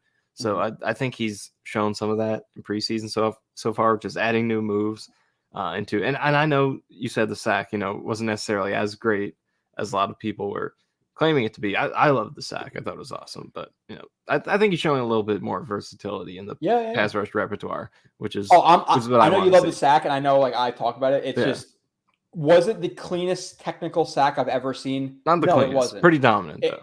Yeah, dominant because of the speed he carried into it. Yeah. But in terms of like the timing of the cross chop, the accuracy of it, how he paired his how he went with his feet, wasn't the cleanest in the world. It was a power, but yeah, JJ, Quentin Jefferson with his leaping cross chop that he always a leaping cross chop into a club rip. He does it all the time, and it's a boomer bust pass rush move. And even past that, like these guys aren't going to make the roster, but Alexandre Tuamo-Peta, I think his name is, had a pretty good game. Solomon Thomas looked a little bit better this game. And that's the thing that's like in passing. I did not watch Solomon Thomas just 1-for-1 rep, but noticing him in passing, he looked a little bit more disruptive this game against, backups or whatever. Actually the Panthers played their starters, but that was good. And then you also had, Bruce Hector, I think his name is number 69, also had a pretty good game. So, hat tip to them. Who else impressed you from this game? If you had to, label a couple more studs. I like the first team offensive line. I thought they were solid for the most part. I still think the 2 tackles were the weakest links out there, but I thought they were okay, which is a step forward. But I thought the interior was pretty good. I think Lakin, he had a good game. I thought McGovern really stood out, which is, good for him because he's trying to hold off Tippmann right now, who's been making a push with his play and getting some more first team reps. So I like McGovern, which is, I think you want to see that because as much as we love Tippmann, want to see him progress, McGovern still might be the guy starting. So you want to see him being in a good spot and potentially playing well. And, competition is good. And he said it in his own press conference recently, how he feels like it's brought the best out of him. So maybe could push him to be an even better player than he has been the past few years. The fact that he does have to compete with someone now. So I liked how he played. So I like that first team offensive line. What did you take away from them? Yeah, no, I like them. Tomlinson seemed to, if Tomlinson plays like that the entire year, we're in a good spot. So I thought he played pretty well. McGovern pretty well, minus the tripping player or whatever that was. Max Mitchell, I thought bounced back at least. He definitely bounced back. Not even just a little bit, a lot of it. There was a lot more bad on film in the Browns game. So that was positive. I would say past that, and I mentioned the film show before we signed Cook, but Carter and Izzy, I thought they did a good job maybe holding off, Dalvin Cook. Michael Carter looked like the old Michael Carter. Izzy was still, some hit or miss with the vision and some things like that. But obviously he had that really big game, which was really nice with the spin and all that. So, good game from him. Barnes to me stood out. And again, I didn't watch him every single rep, but he seemed to be better in coverage. The play of him splitting 2 blockers to make a tackle on a screen was a really nice play. There's a really nice play on the left edge where he avoided a guy and made a tackle that we broke down. So he was a positive. Zach Wilson, again, not perfect. I think he was calmer. I think he was smoother through his reads, more sidearms, a little more confidence in himself.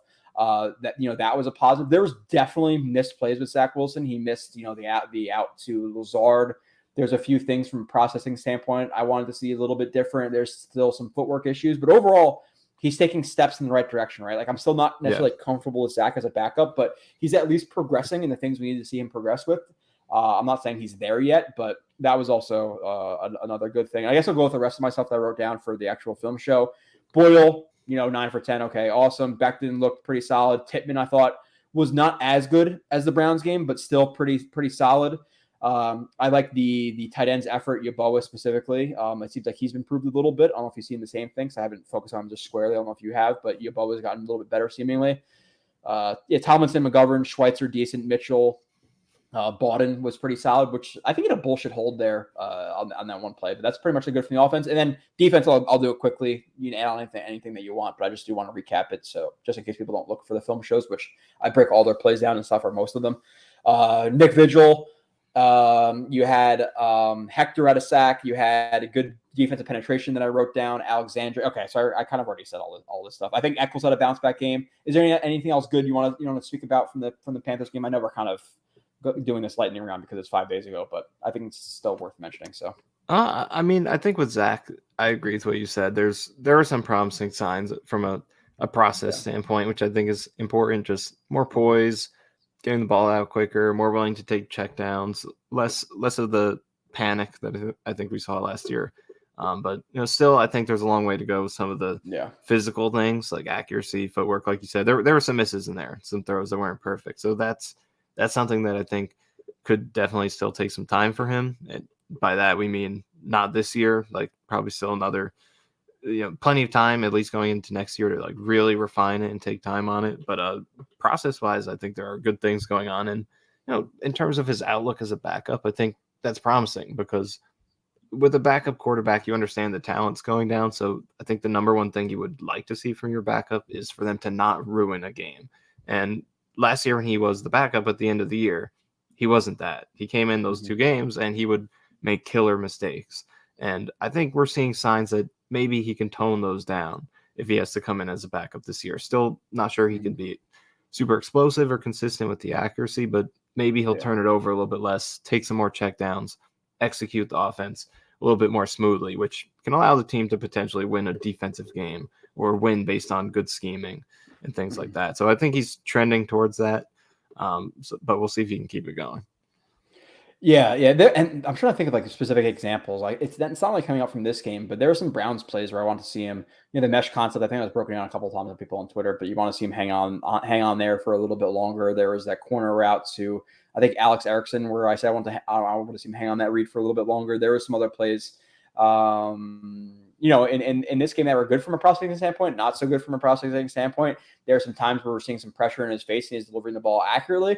But then there are times where there's, maybe not some pressure in his face and he's putting a ball too high for Zonovan Knight on 3rd and 2 or whatever. And he gives him not an opportunity to run for, to catch the ball cleanly and turn up the field and gain yardage. The play to Rucker had to stretch out for that too much. You don't love that. There was a miss to Lazard. So still up and down, but definitely better. Past that from the game, there's not really much. Like it was the defensive line. It was Zach Wilson. It was the offensive line. It was the running backs. And past that, there really wasn't so much. Again, Zaire Barnes, the fact that we only got 3 penalties versus 12, I believe, the week before was a step in the right direction. So is there anything else you want to highlight from that game before we go back to the chat and we start talking about, the Bucs game upcoming? Man, I think we hit all of it. Yeah. Quickly. There was a lot of it was clear who was standing out. It wasn't like a super star-studded game, I would say. Yeah, right. Like we just had a few guys who just dominated the entire game. And by the way, and one of the duds I put out there, I put Derek Langford missed a couple of tackles, a couple of bad coverage plays. Irvin Charles has done nothing since last preseason, and then Brownlee too, dude. Like I broke down really none of the receivers have done anything. If we're gonna mention a dud, I think you have to look there. Yeah, the receivers, Brownlee specifically, like he's been like that once ball he was throwing a slant that he dropped him in the chest was not a good one. The route was terrible. His route running has been awful. So, and I'm not trying to be like that guy or whatever, but 3 weeks ago, Nania, I don't know if you watched or whatever, but I was being called crazy for saying Brownlee's not going to make the 53, or the people are saying that he's a lock, all this stuff because of what a one-handed catch in practice. I told people to relax, and now I think all those people who are telling me that he's going to make the roster are probably going to say, I don't think they're going to carry him. So, which we'll talk about in a little bit, receiver 6 and all that stuff. But let's get back to the chat for just a second. Johnny P says, how would you predict the 53-man tight end room will be? Me, I have 3. I don't know if you have 4, Nania, but quickly, I don't have anybody past the big 3. Kuntz doesn't make it. Yeboah doesn't make it. Yeah, I'm with you. Yeah, you're carrying 4 running backs. You're carrying a fullback. You're carrying, 10 defensive linemen, 10 offensive linemen. Like it just, I don't see a reason to carry Kuntz at this point. I think he makes it to the practice squad. He ran the wrong route. They clearly weren't happy about it. And Yeboah has been good, but I don't think good enough to necessarily make the roster. So I see that's 4. Or sorry, that's 3. Real 84 says, Dorian Beckham Green Jr. And wasn't there a Dorial Green? I think that's who he's talking about. I think it's Dorial, not Dorian. There's a receiver from like Mizzou I'm thinking about with a similar type of name that I'm blanking out on, but I don't know. Dorial Green Beckham. There you go. Clemens is saving it for the regular. Maybe he is. I don't know. I just like a lot of his big plays last year that I noticed were him like blowing up tight ends. So and some tackles too, but I just think it was a little bit maybe. What's that Jets-Giants thing in Rivka's pictures? Oh, yeah, I did notice that. I was going to make a mention of it before. Is Rivka a Jets and a Giants fan? I never knew that if that is the case, but we have to address that if it is. Jets X Factor and Big Blue View. Oh, interesting. Does Rivka – okay, so is Rivka a Giants fan? So? I don't think she's a Giants fan, but she does some articles for a Giants site. Is she even a Jets fan?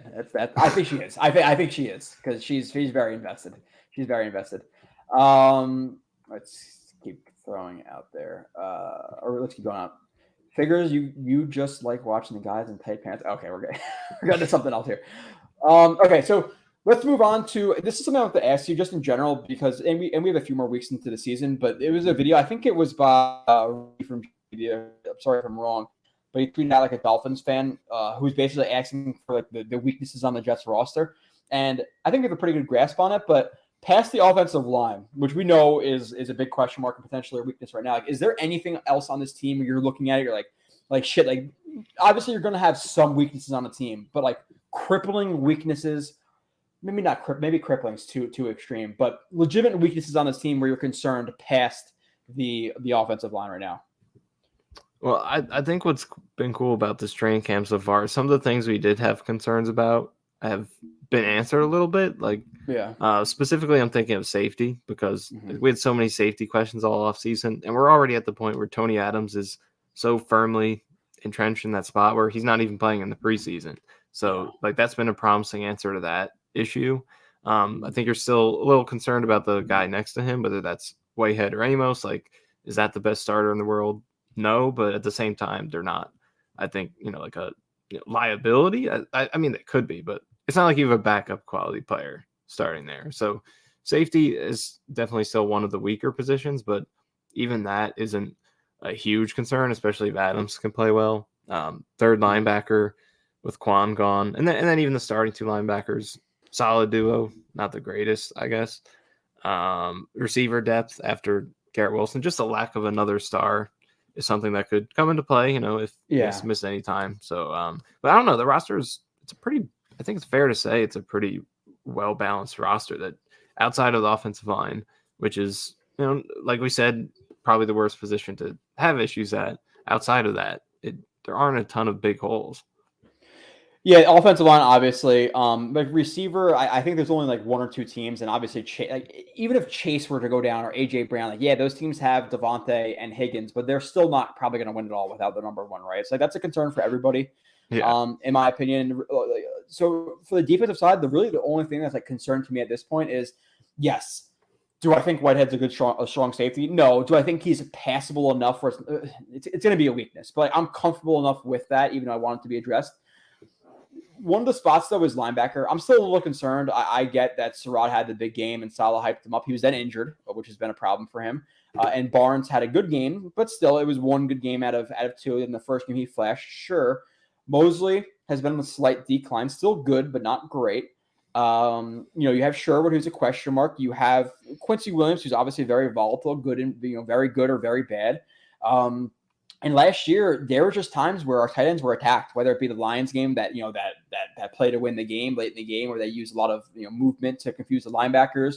The Patriots game where it seemed like all they did was like dump it off to Hunter Henry and some other tight ends, and we're just kind of carving up the Jets. So I'm a little bit worried with the Jets and their linebackers in terms of like diagnosing screens and getting level type concept over the middle, like them reacting to it. So I think that's the Achilles heel of the defense potentially is the linebackers and just short passes and making them really think and react, because they're good.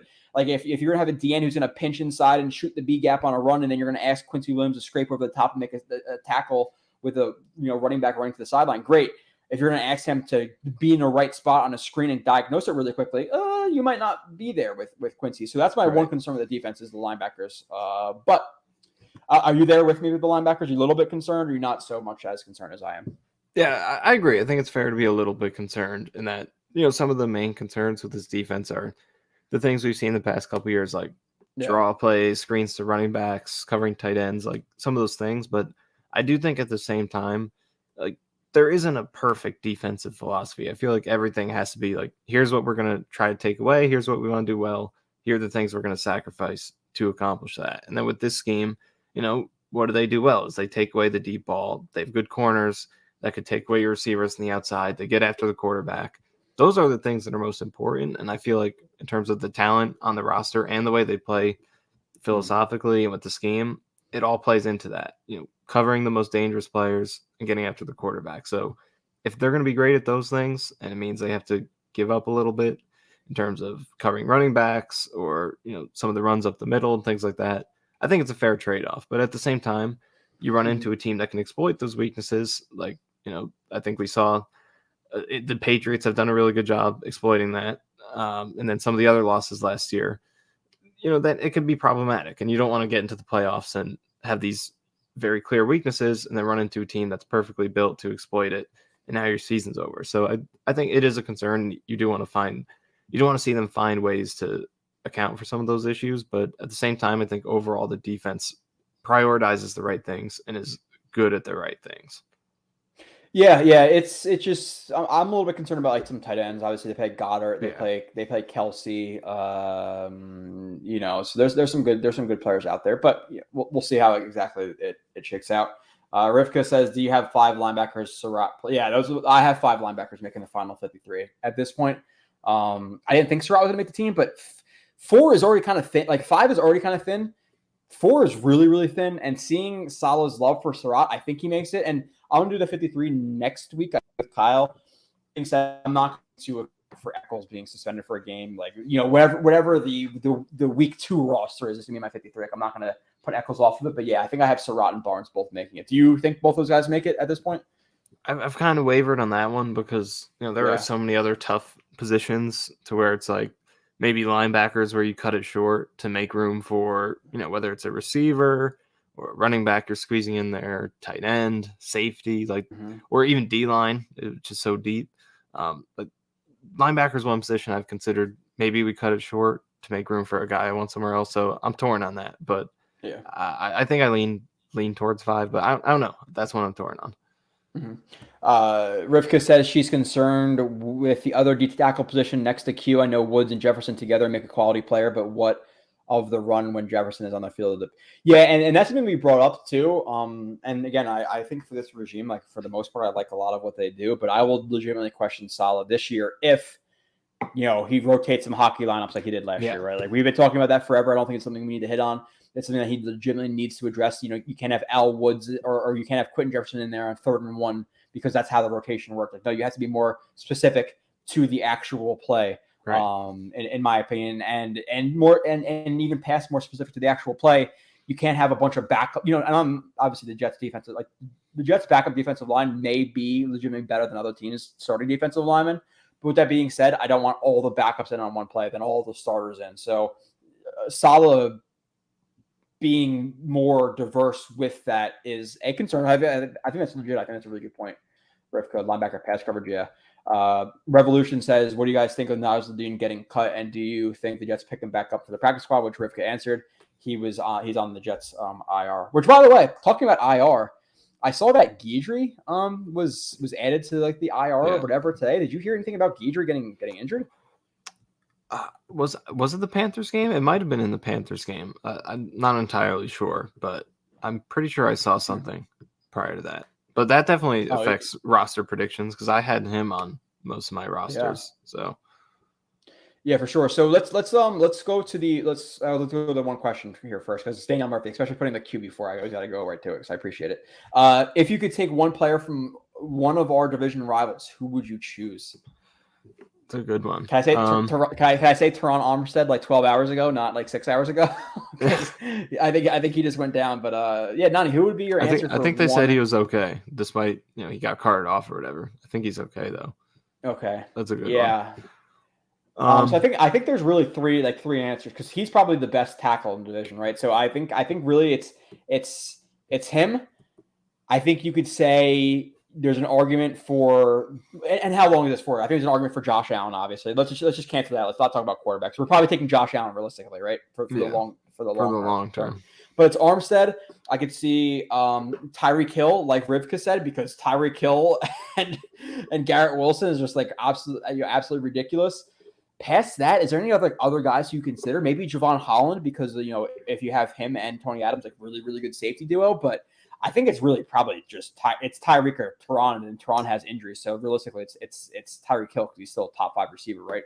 Yeah, it's tough because I think Armstead obviously fills the need the Jets have right now, but Hill's obviously I would say, I mean, you could throw in Waddle, but that either one of them, best player, it's intriguing, but you still have the same issue of how's the ball going to get there if he doesn't have time. So I'd probably go Armstead. New England. What do you think of New England? I mean, I think you're just talking about one player in general. In the whole division? I thought he said from each team. No, he said if you could take one player from one of our division rivals, who would you choose? I guess Armstead is the best lineman in the division, so I'd probably go with that. I don't know. Even if he's old, it's just for what the Jets need right now, going for it this season. Like, you think plugging him in makes the Jets a better team than them with Tyreek Hill? Like, it's a legitimate conversation because how quickly are they going to get open? Like, Jesus, dude, that's just That's a really hard question. I really enjoy that. I would probably say Hill, but I get saying Armstead. I cannot imagine that with Tyreek Hill too. Let's just get Hill. Figure out the offensive line. Hill, BPA. if it's probably Hill for them. If it's the Bills, I would say Milano or Poyer for just a year, right? And if we're talking about the Pats, I think I'd go Milano. Like if we want to talk about linebacker coverage issues, I don't think anyone would solve it other than like Fred Warner. Probably that's your best bet to solve it. Pats, nobody. Fuck you guys. Like we're not getting anybody. Judon, I would say Judon, but we have so many edge rushers. Yeah, other than that, they don't really have a lot of standouts. No, I would take who's that? Who's our safety? Their big safety plays Duggar. Kyle Duggar. Yeah. I would take Duggar, dude. He's a good player. I think he would fit well. But okay, moving on from that because we're talking about Michael Owenu is another one. Deion Dawkins. Yeah. No, I'm not taking Deion Dawkins over Milano or Poyer. There's no way. But Milano's a really good one for coverage. Poyer's been a little bit injured too. So yeah, Duggar. I would say Duggar, Milano, Hill would be my three, but Hill over all of them. With Armstead as a close second. I'd have to think about that quite a bit. But in terms of the Bucs game, we have the Bucs game Saturday. Nania, what are some things you're looking for in that game before we close out and maybe go to some other questions or whatever else pops in the chat, which I did love that question from Daniel Murphy. But what are you watching from for that game? And we don't obviously know who's starting and stuff like that, like who's going to play reps, but in general. Well, there's the Becton storyline. I think it would be good to see him really stack reps in this game, like 3+ quarters, maybe the whole game. We'll see if they actually do that. I would love to see it. And if he starts at right tackle, we want to see how he does well there. So he's been the main story the first 2 games, but I think it's going to be the same thing again.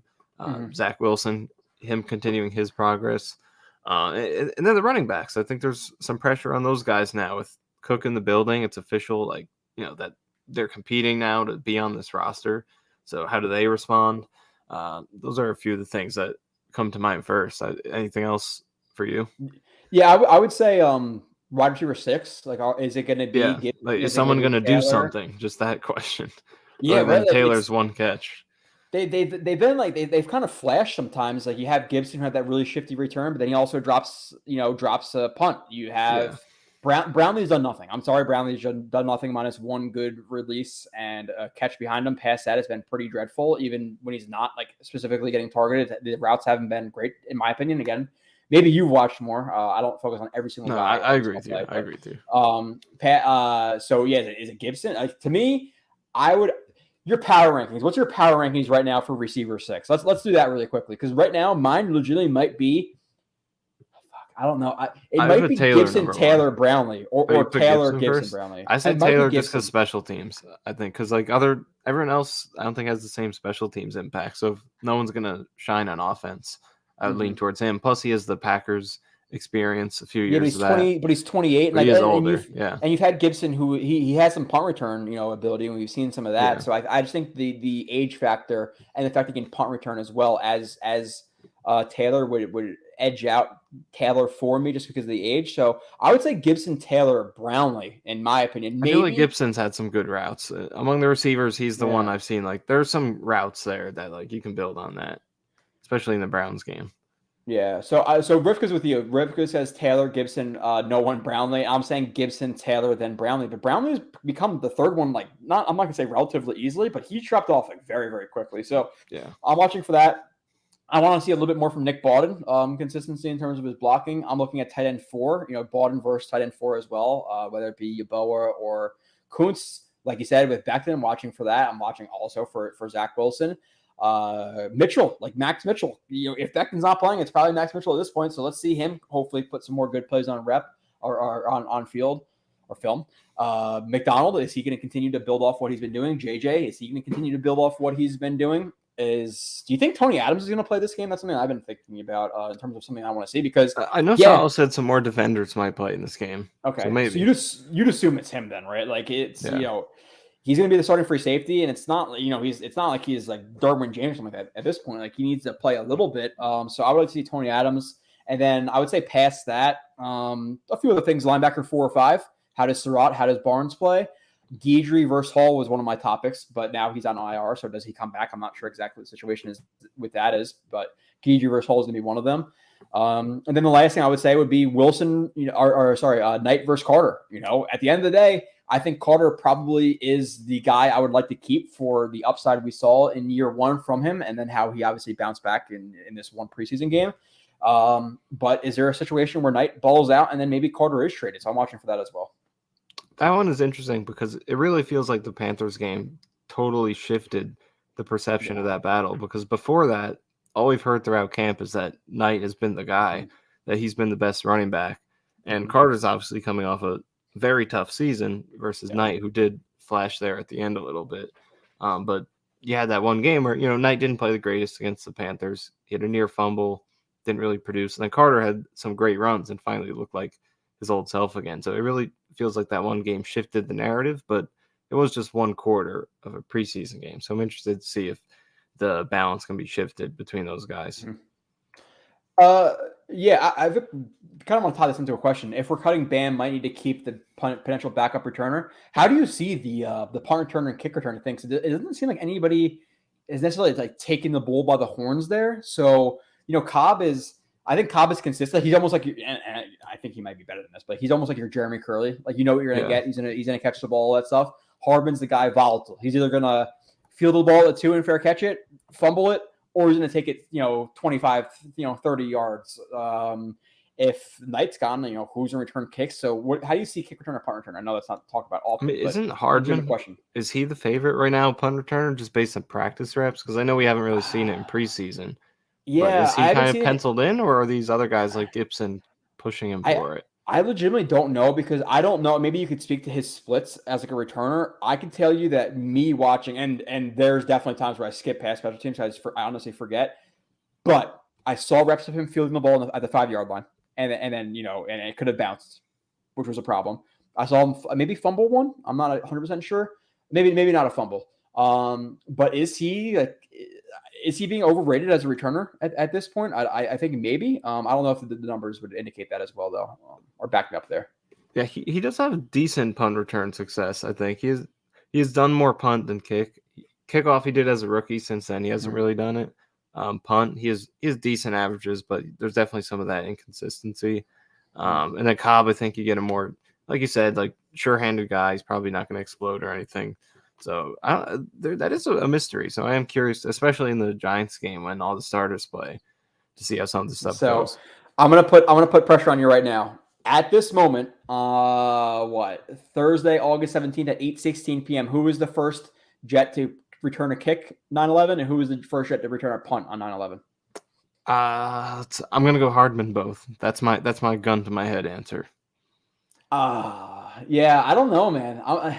I don't feel totally confident in it, but just you put me on the spot. If that's my quick answer, he has returned kicks. Yeah, I'm gonna go Hardman kick return. He's done it, but he did it less the past few years.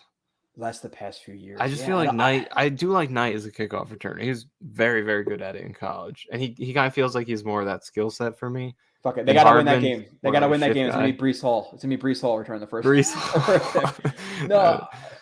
Yeah, I don't know because there's not a lot of the good. Like it's Gibson, Cobb, Hardman, right at this point. Like a lot of the guys competing for it might not make the team. Erickson, Gibson, all these guys in the mix. So that's why maybe Hardman is the dual guy on returners. I'm gonna say Hardman kick return, and then punt return is gonna be Cobb. Maybe it's a thing where like maybe it's a thing. And I don't know if teams actually would ever do this or not, but is a situation where maybe if it's like a return or a spot where they're expected to catch it like past the 20-yard line, then it would be Hardman. But if it's a situation where you think they may like coffin corner him, or you may have to make a decision in terms of like fair catching it, maybe it's a Cobb situation. I don't know. Return platoon. Yeah, because Cobb would be the guy who he's gonna let it bounce at the 8. Hardman's gonna try to catch it and run it out and get tackled. So I don't know. It's interesting. Who's the better guard, Schweitzer or Turner? Turner hasn't done it in years. So I'm gonna say Schweitzer at this point, but Turner's film was one of the more interesting case studies for me in terms of a guy who's more athletic and not so strong actually being better at guard, in my opinion. So I think Turner is a better guard than he is a tackle from what I've seen on film, but he hasn't done it in years. So I'm going to give it to Schweitzer. I don't know if you have an answer to that one, Nania. Yeah, I mean, I haven't focused on it too closely, so I would go with whatever you say there. Swolsey says Ruckert, H-back, fullback over Bawden on Ross. Bawden hasn't been he was on an install. He didn't play the first game. He came out with the starters. I think Ruckert could fill some of those responsibilities, but I also don't want him to create movement on a D end or to be, have a running back running behind me to try to drive block or to kick out a Mike or something like that, or drive him vertically down the field. Like Ruckert's a guy who split zone, getting in the way of guys, I think he could do. But in terms of like him creating 3-4 yards of movement, I don't think he's going to do that like a Baldwin can. So I think Baldwin makes the roster. I agree. Like all indications are that he'll make the team. And like you said, and I've seen you post about it a little bit in some replies on Twitter and stuff, but like it is a different skill set, I think, tight end blocking and fullback. And it's not always transferable. Some guys at tight end can maybe fill some of those, but I think you carry fullback for a reason because they can do different things that your tight ends might not be ideal for. Didn't I might have saw a clip of Clemens on punt return or kick return of like him charging down the field and like somebody made a comment about it. Yeah, he was. Yeah. Okay. Did he make a tackle or did he blow somebody up? I don't think he did anything. He was just out there, and it was weird to see him because he's so much bigger than most guys you see on that unit. He's being a fucking monster. He's being a monster.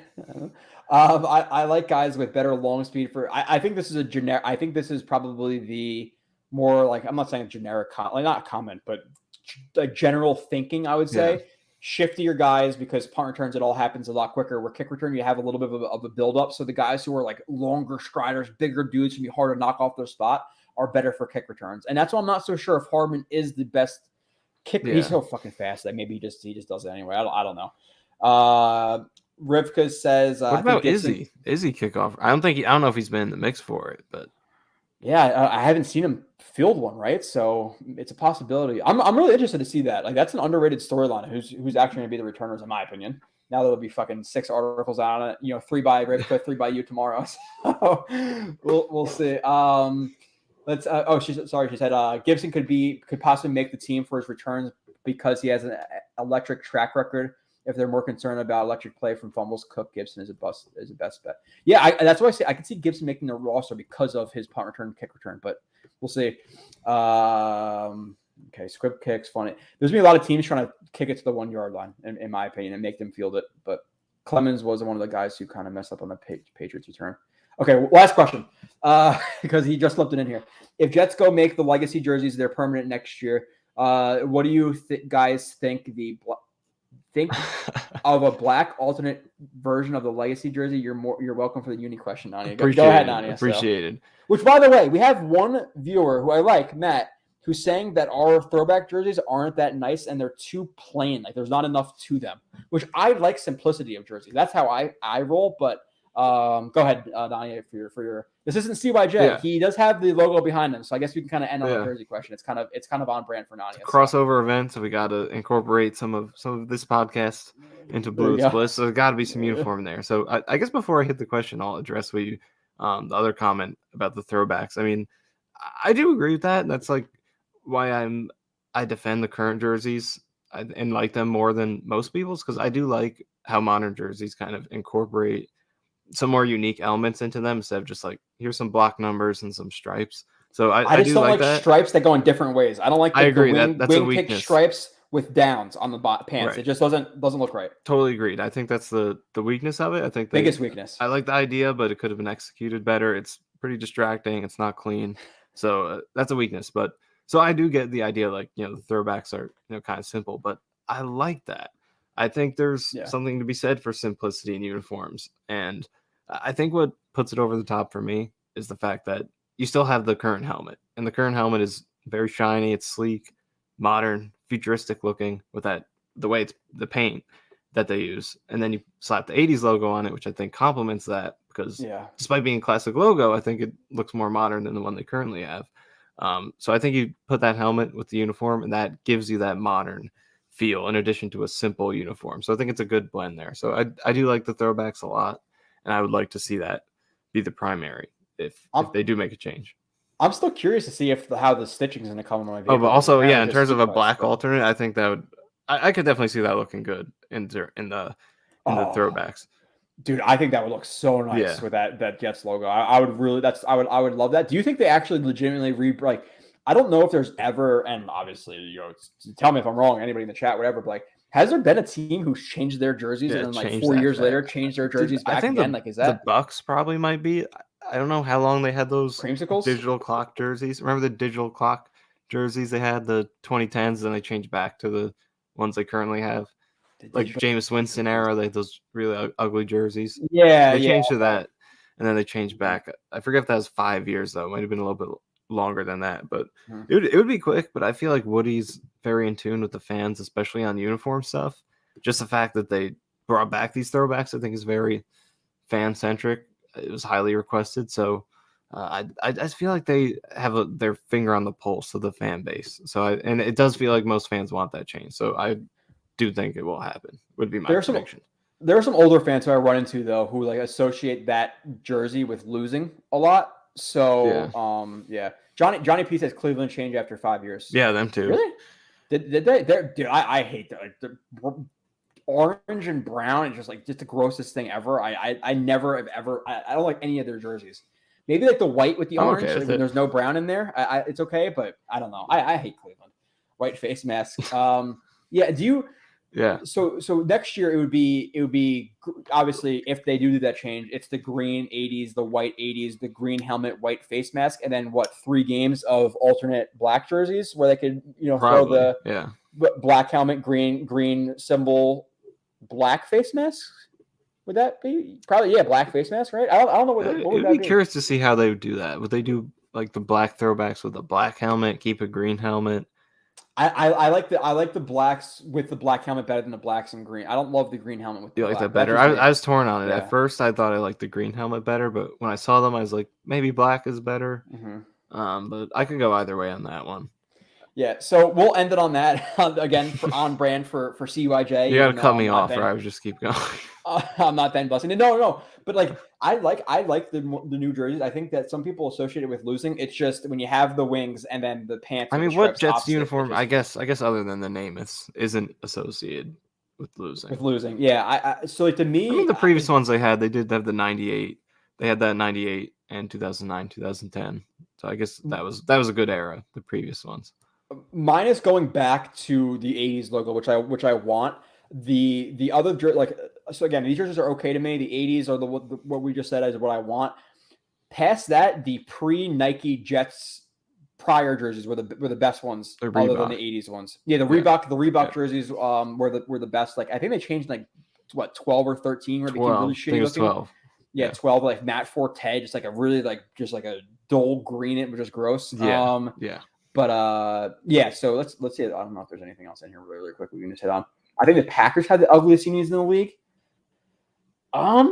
The ugliest uniforms in the league. That one's tough because they're one of those teams where it's like you're so used to seeing it and they have that history where you kind of you're just used to seeing it. So you don't really evaluate it. It's classic.